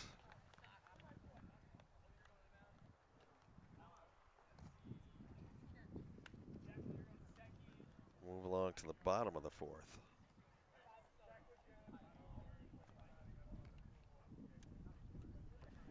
Let me see if I can figure out who we're sending up here. Or maybe I'll just watch. There were a lot of changes. I think I'll just watch and see who it is. Michael, it's Cough Drop Day, International Hummus Day, National Apple Pie Day, National Fruit Cocktail Day, and Tulip Day, which, with Memorial Day coming up, did you know that originally in Hardwick it was called the Tulip Festival? It was. A couple other birthdays. Darius Rucker's birthday, if you're a Hootie and the Bluefish fan. Now a big country star. The thing I liked Hootie, but Darius did a lot of crying in his songs. You know, he was always talking about crying. There's no crying in rock and roll. Yeah, there's no crying in rock and roll. Well, you know. Dire Straits released the Brothers in Arm album on this day in 1985. 85. Fantastic album, which one of the great sports videos, the song for Walk of Life, Right. starts out with the bloopers, and then they show, you know, some of the more shining moments. Yeah. And born on this day in 1976, a lady that you guys have probably never heard of. Born in Serbia, Anna Popovic, who is one of the most fantastic blues guitar players you will ever see. I saw her down at Tupelo Music Hall in White River. Nice. Just incredible. That's what I'm saying. I had a high school girlfriend whose father tried to tell me that Eric Clapton was the greatest blues guitar player to ever live. Mm, And I couldn't. no, I couldn't do it. no. Because it's somebody you've never heard of in a place you've never been. Yeah, yeah. No, she's an amazing. She does this song called Navajo. It's sort of like almost a blues jazz hybrid. And she does this song called Navajo Moon. She takes it off for about 10, 12 minutes live. And I'm sitting there. I was sitting second row. And I swear, it was like I was seeing colors. Yeah. You know, she's just so fluid. Plays, the way I say it, plays like Stevie, sings like Janice, looks like a supermodel. I mean, she's just a total package. Right. Just an amazing, amazing guitarist. Is she still touring? Still out there now, yeah. Yeah, still doing it. She's still putting out music. I did a little background on her. She's battling breast cancer right now, but seems to have it at bay, and still out there doing it. All right, number 22 is Avery Loomis up for Hazen here in the bottom of the fourth.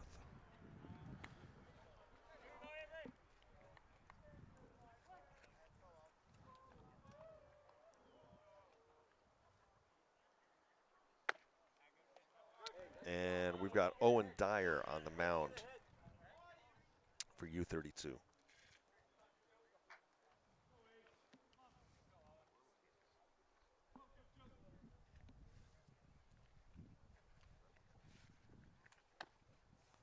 Swing and a miss for Avery.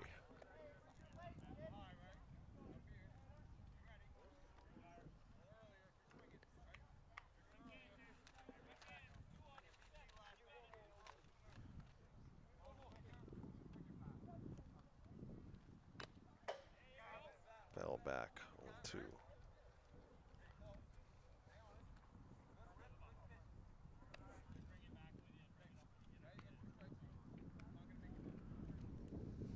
I have no number 11 on my Hazen roster.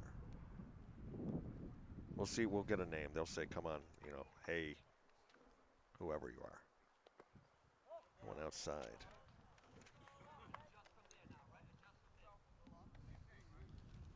One and 2.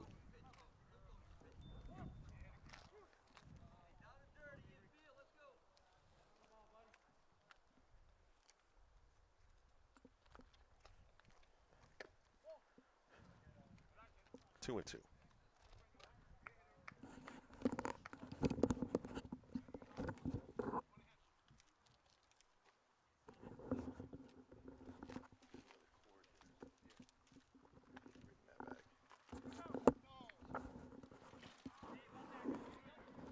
Three and 2.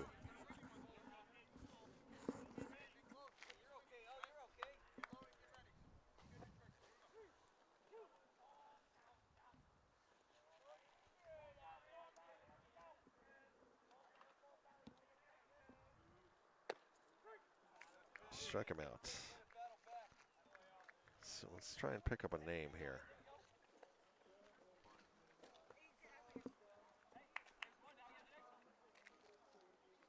There goes the walk-up music. There it is.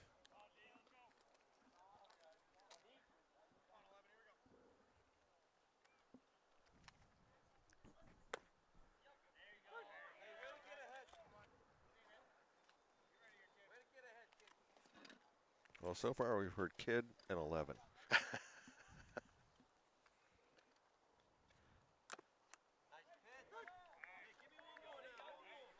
Count 0 and 2 real quick.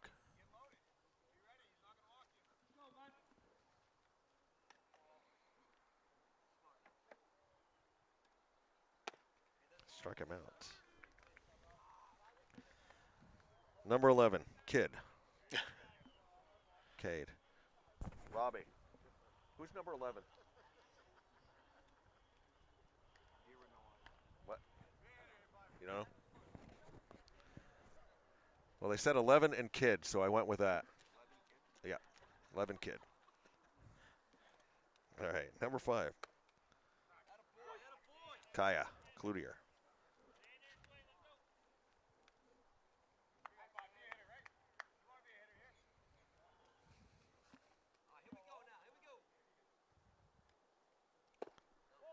The only player I don't have a number for on the roster is Dakari English. That possibly could have been him. I don't know Dakari, so that's the only player that I don't.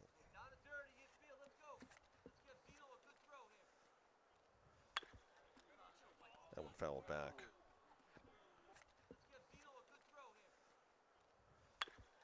ACTV.us. Our sponsors today: the Green Mountain Technology and Career Center, gmtcc.lsd.org. Jumpstart your future. The Village Restaurant, 472-5701. And Hardwick Academy / Hazen Union Alumni Association. Save the dates: June 20th, Masters Memorial Golf. June 21st, the Alumni Reunion. Lance Hall with the call. Lance McKenzie on camera. Michael on tech. Lance, one of our favorite questions we like to ask: what is your favorite item off the menu at the Village Restaurant? Oh boy, I really like the coleslaw. Okay. That's my favorite item. Really? Yeah, it's delicious. Michael, you got one? Oh, fish sandwich. The fish sandwich? Yeah, every time. Yeah. I usually go for the meatloaf and mashed potatoes. Yep. Yeah. Every time my mom comes to visit, the last thing we do before I drive her to the airport is take her to the diner, and we have breakfast or lunch. Right. And then I send her on her way. There you go. There you go. Now, where does Mom go back to? North Carolina. North Carolina.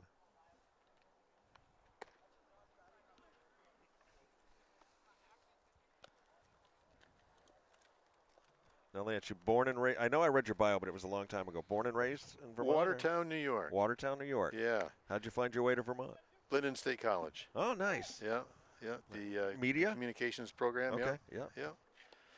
Yeah. And then had an internship at Channel 3 that led to 32 or 33 year career there. Yeah. I did leave in the mid 90s, went and worked for the NBC station in Anchorage for a year, and then to Louisville, Kentucky, and then came back to Vermont to round out the remaining 25 years of the stint in that career. Wow. But it's nice to still be, in the craft doing this type of stuff. It's wonderful. Hey, we're loving it. We're loving having you here. Riley Cataret.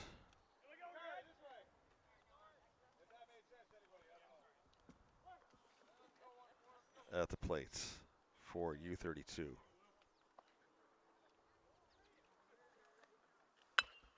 Cataret over to Montgomery. Montgomery over to Seacard. Got him out.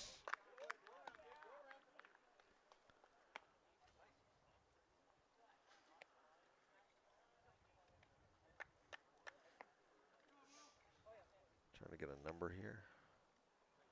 Number 8. Oh, this is Owen Dyer. Okay. I'm used to presenting up so many different players. I'm like looking down at their roster.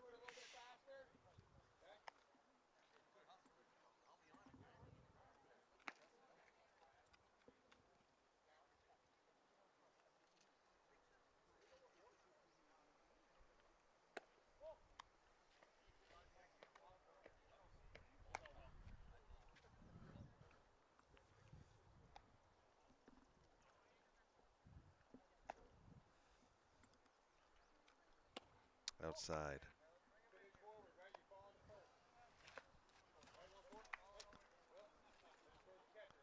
Will Halperin still on the mound.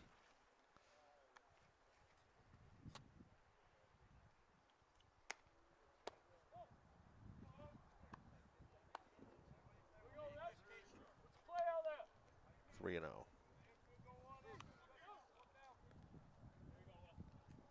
Elijah Pike on deck for U-32. Walks him.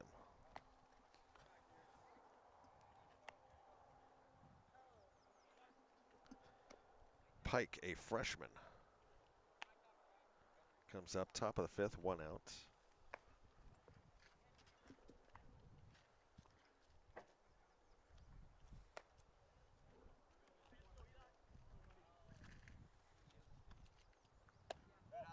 A little high.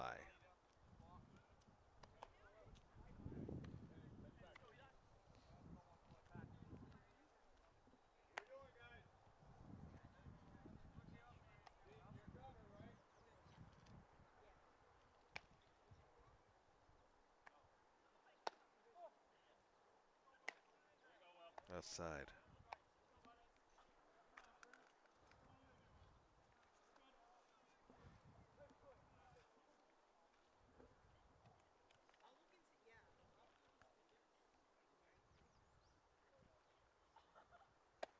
High.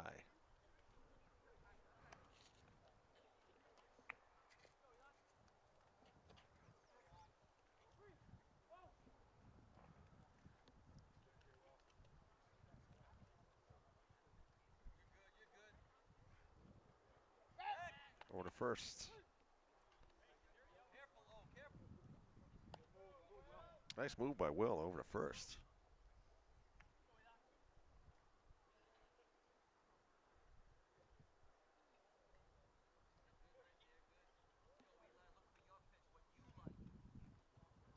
That one outside.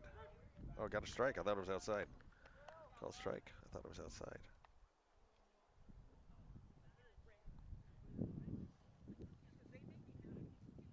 2-1.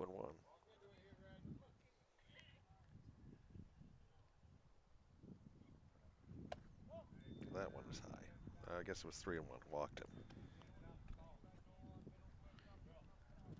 And this is Caden Salvador.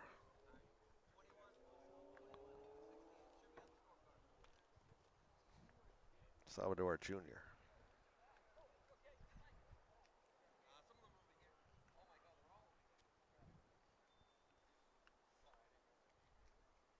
Runners at first and second. Solid hit to left. Newell comes in. Run's going to come in. Don't throw is way high.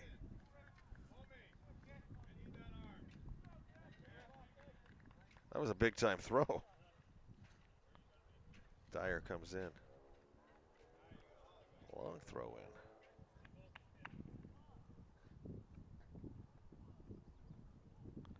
Runners at second and third. This is Benicio Hawks.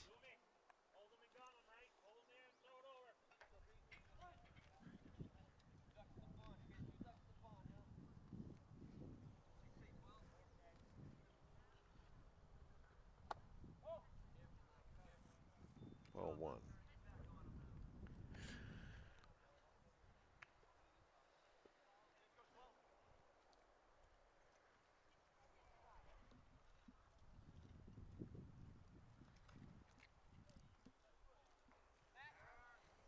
Over to third.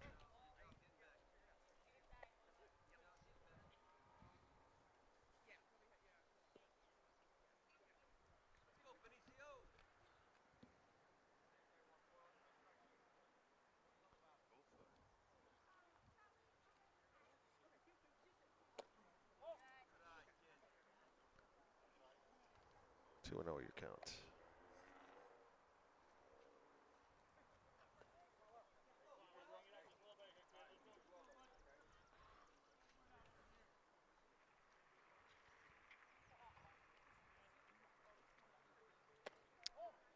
That one high, 3 and 0.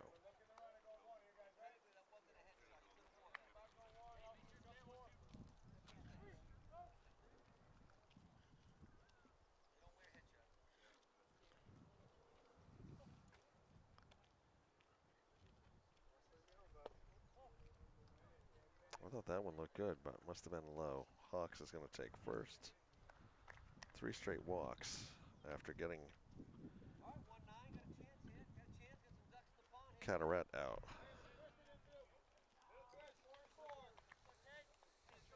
Chase LaFale.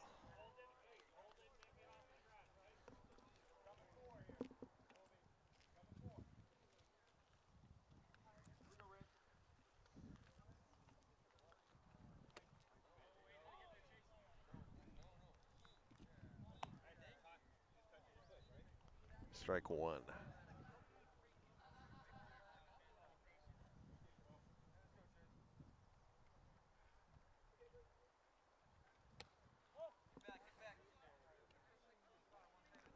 Outside, 1-1.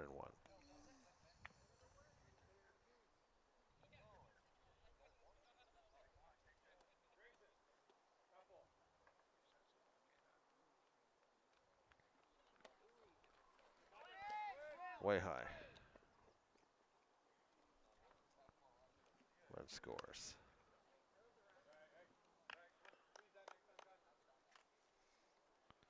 Runners at second and third. Counts 1-1, 1 out. Top of the fifth.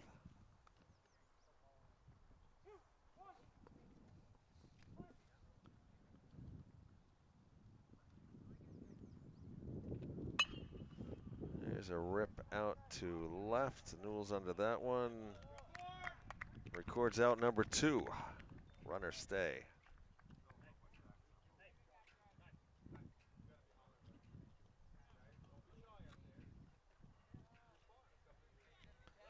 Jackson Keene up to bat.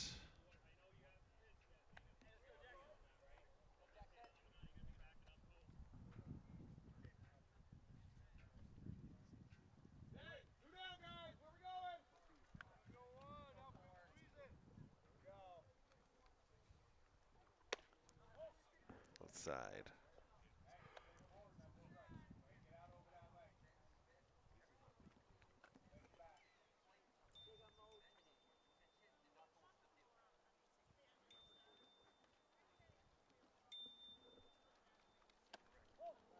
was gonna say, I hear bells. Is that the ice cream truck?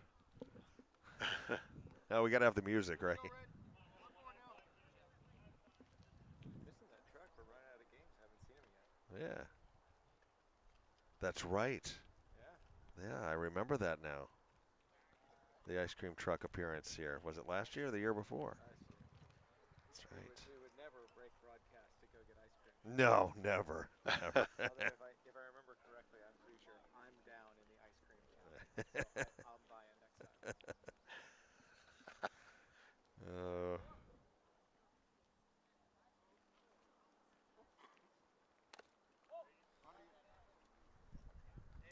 3-0.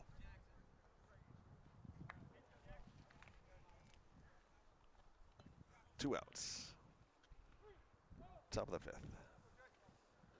Will Halperin on the mound. Jackson Keene at the plate. The pitch. Strike one.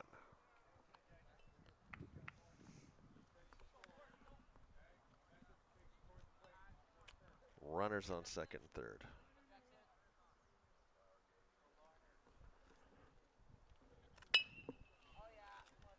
Out to the gap.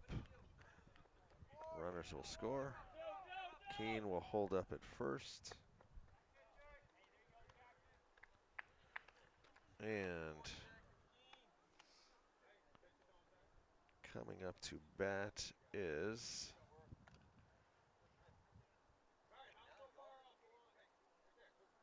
that is a 24. This is Xander Allen, I believe.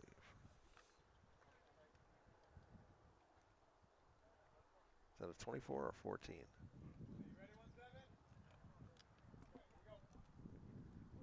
Two outs.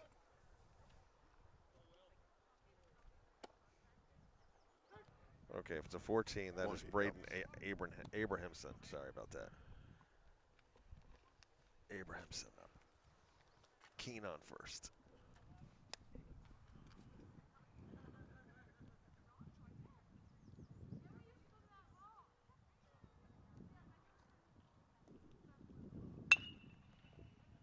Montgomery.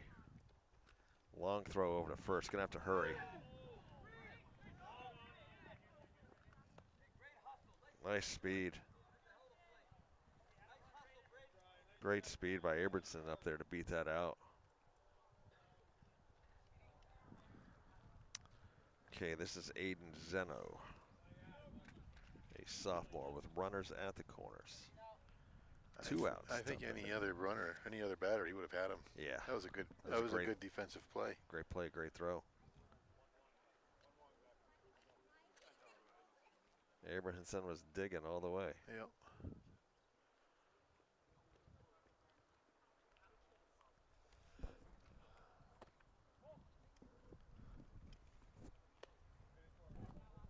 Outside for a ball.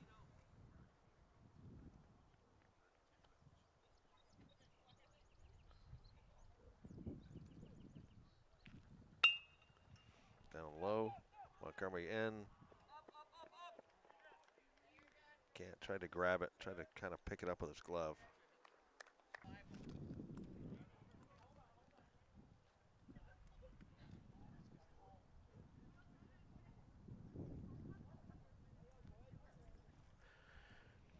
Runners at first and second. Halperin on the mound. Throw back.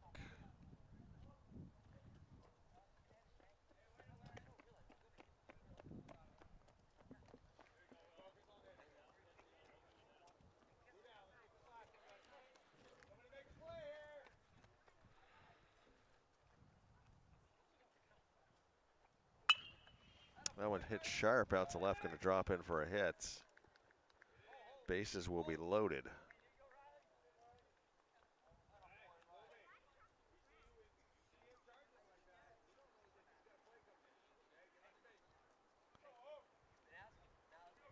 Owen Dyer up.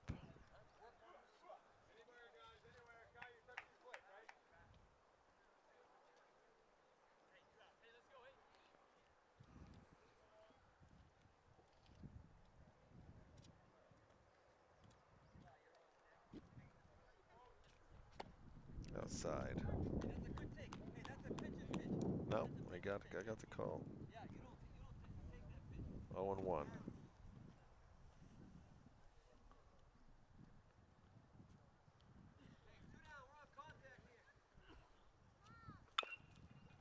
Oh, and 2.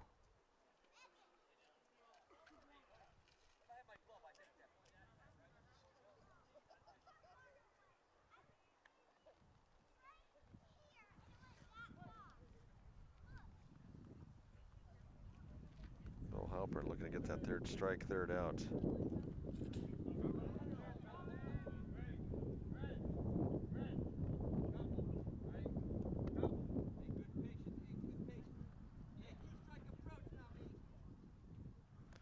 One and 2.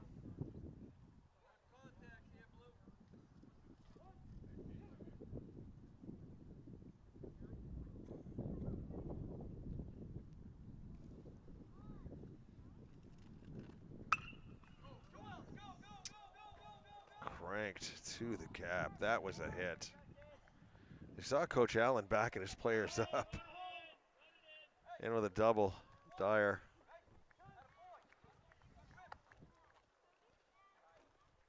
Just, I don't know what you can say, really. Just magnificent hitting out here today. I mean,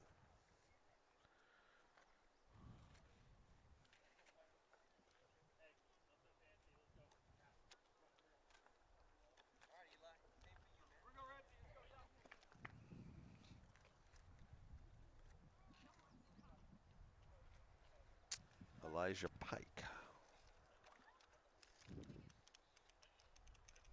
Runners at second and third.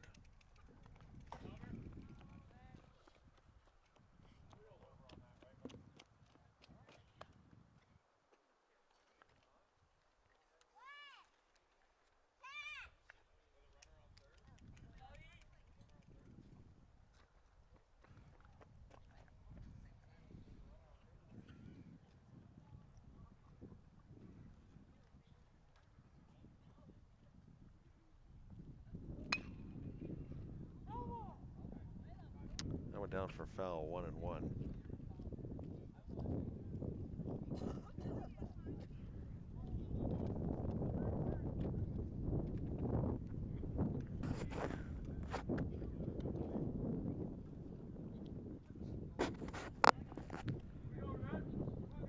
At least it's warm. At least it's warm. It's windy, but it's warm. Once again, Hazen will be traveling to Spalding on Thursday. That one fell back, 1 and 2. Supposed to have a game here against Lamoille this coming Saturday. weather forecast right now a little iffy for that one, but I'm sure they're going to want to play it if they can.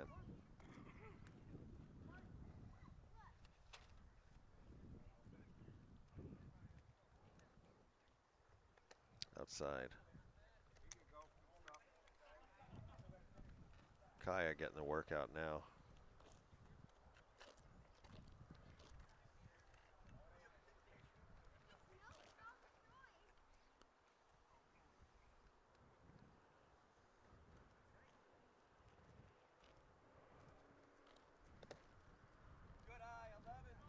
Three and two.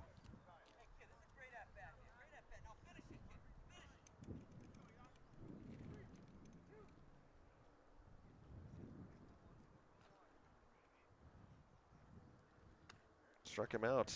Third out.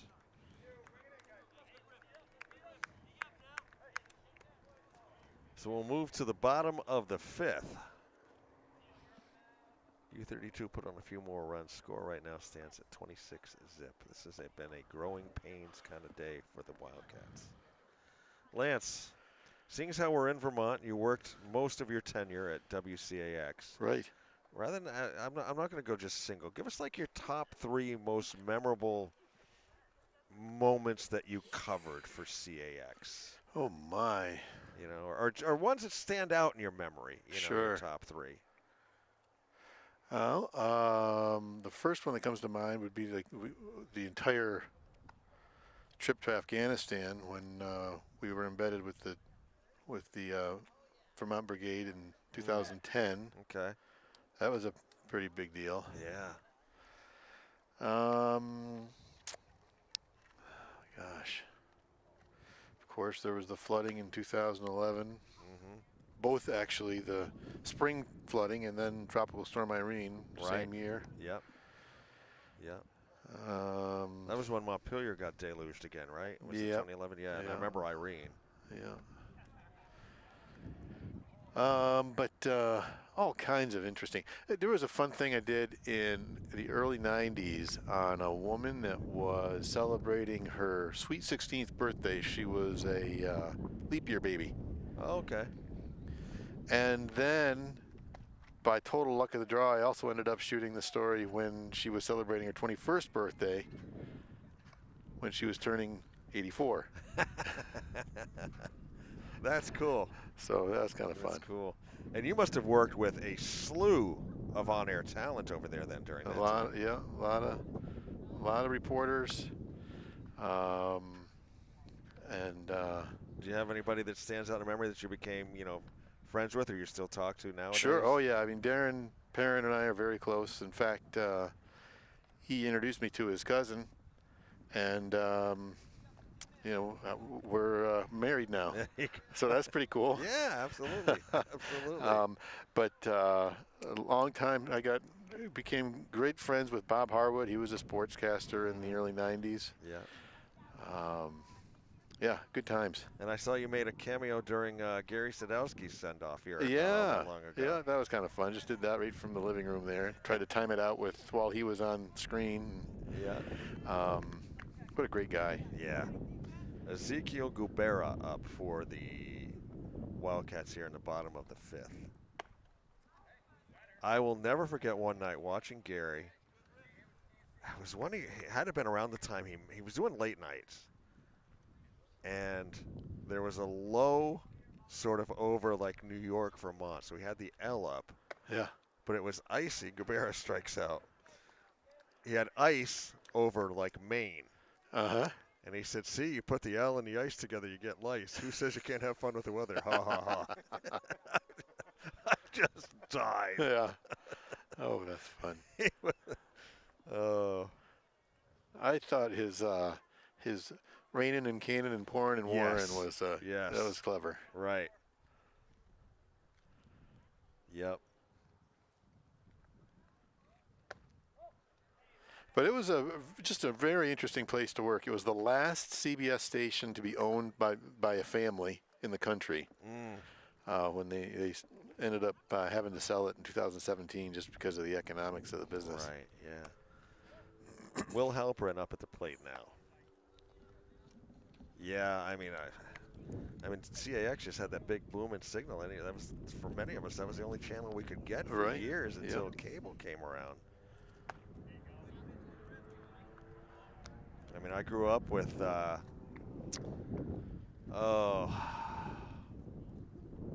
when we first moved up here, Stuart Hall was doing weather, Tony Adams on sports, and Richard Gallagher Yep. was the news anchor.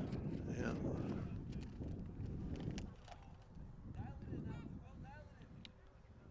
And I am still in awe of Stuart Hall getting a letter from Neil Peart of Rush. Oh yeah, I didn't hear about that. Yeah, it's. In fact, they included him in the liner notes on an album, Helper and Walks. Oh yes, I did hear about this. They included him in the line. I'll have to look it up. It's out there. I know it's out there. Chase Newell up for the Cats. 1 out, bottom of the 5th. Apparently Peart was a big fan of Stewart's style of weather forecasting and stuff like that. So I am in awe of that. That's great.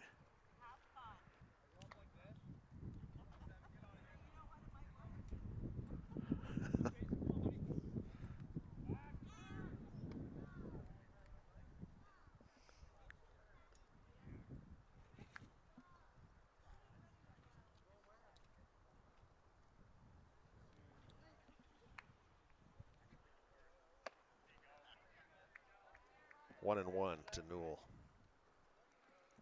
Halpern on with a walk.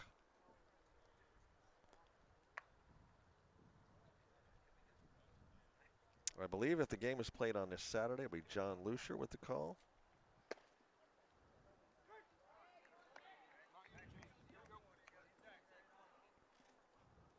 Then I believe they're on the road, and then there's the Memorial Day game, which I will miss as well. I think the next game I'm back for is on the 29th of May. I think James Salvis will be covering Memorial Day. It's going to be senior night that night. One senior for us, Evan Lemaire.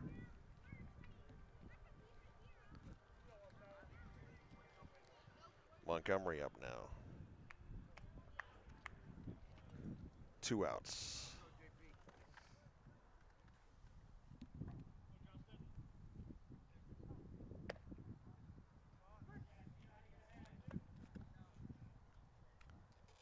Is that a 20 on the mound? Aiden Zeno?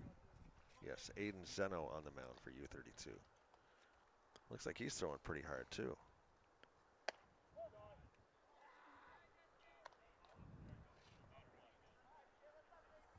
Not a whole lot of time between when he releases that ball and that glove pops.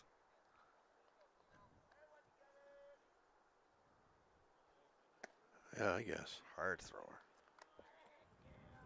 2 and 1, 2 outs. Montgomery at the plate. Halpern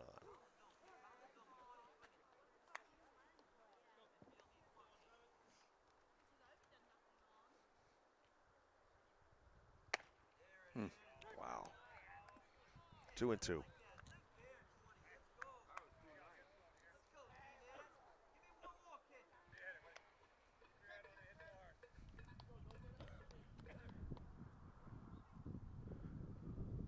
I'll go in Struck and get him him, out. Michael.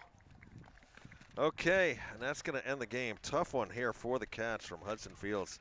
Going down to U-32. Final score 26-zip. Some bright spots, though. We saw some nice fielding, but, man, U-32 could just swing the bat here today. You've been watching on HCTV channel 1080 on your cable that streaming worldwide and archived at www.hctv.us. Our sponsors today, Green Mountain Technology and Career Center, gmtcc.lsd.org. Jumpstart your future. The Village Restaurant, 472-5701. Hardwick Academy / Hazen Union Alumni Association. Save the dates, June 20th for the Masters Memorial Golf, June 21st for the Alumni Reunion. Read about this game in the next edition of the Hardwick Gazette, your community-owned newspaper. Lance McKenzie, it's been a pleasure It has been chatting fun. with you today. Lance Hall with the call, Lance McKenzie on camera, Michael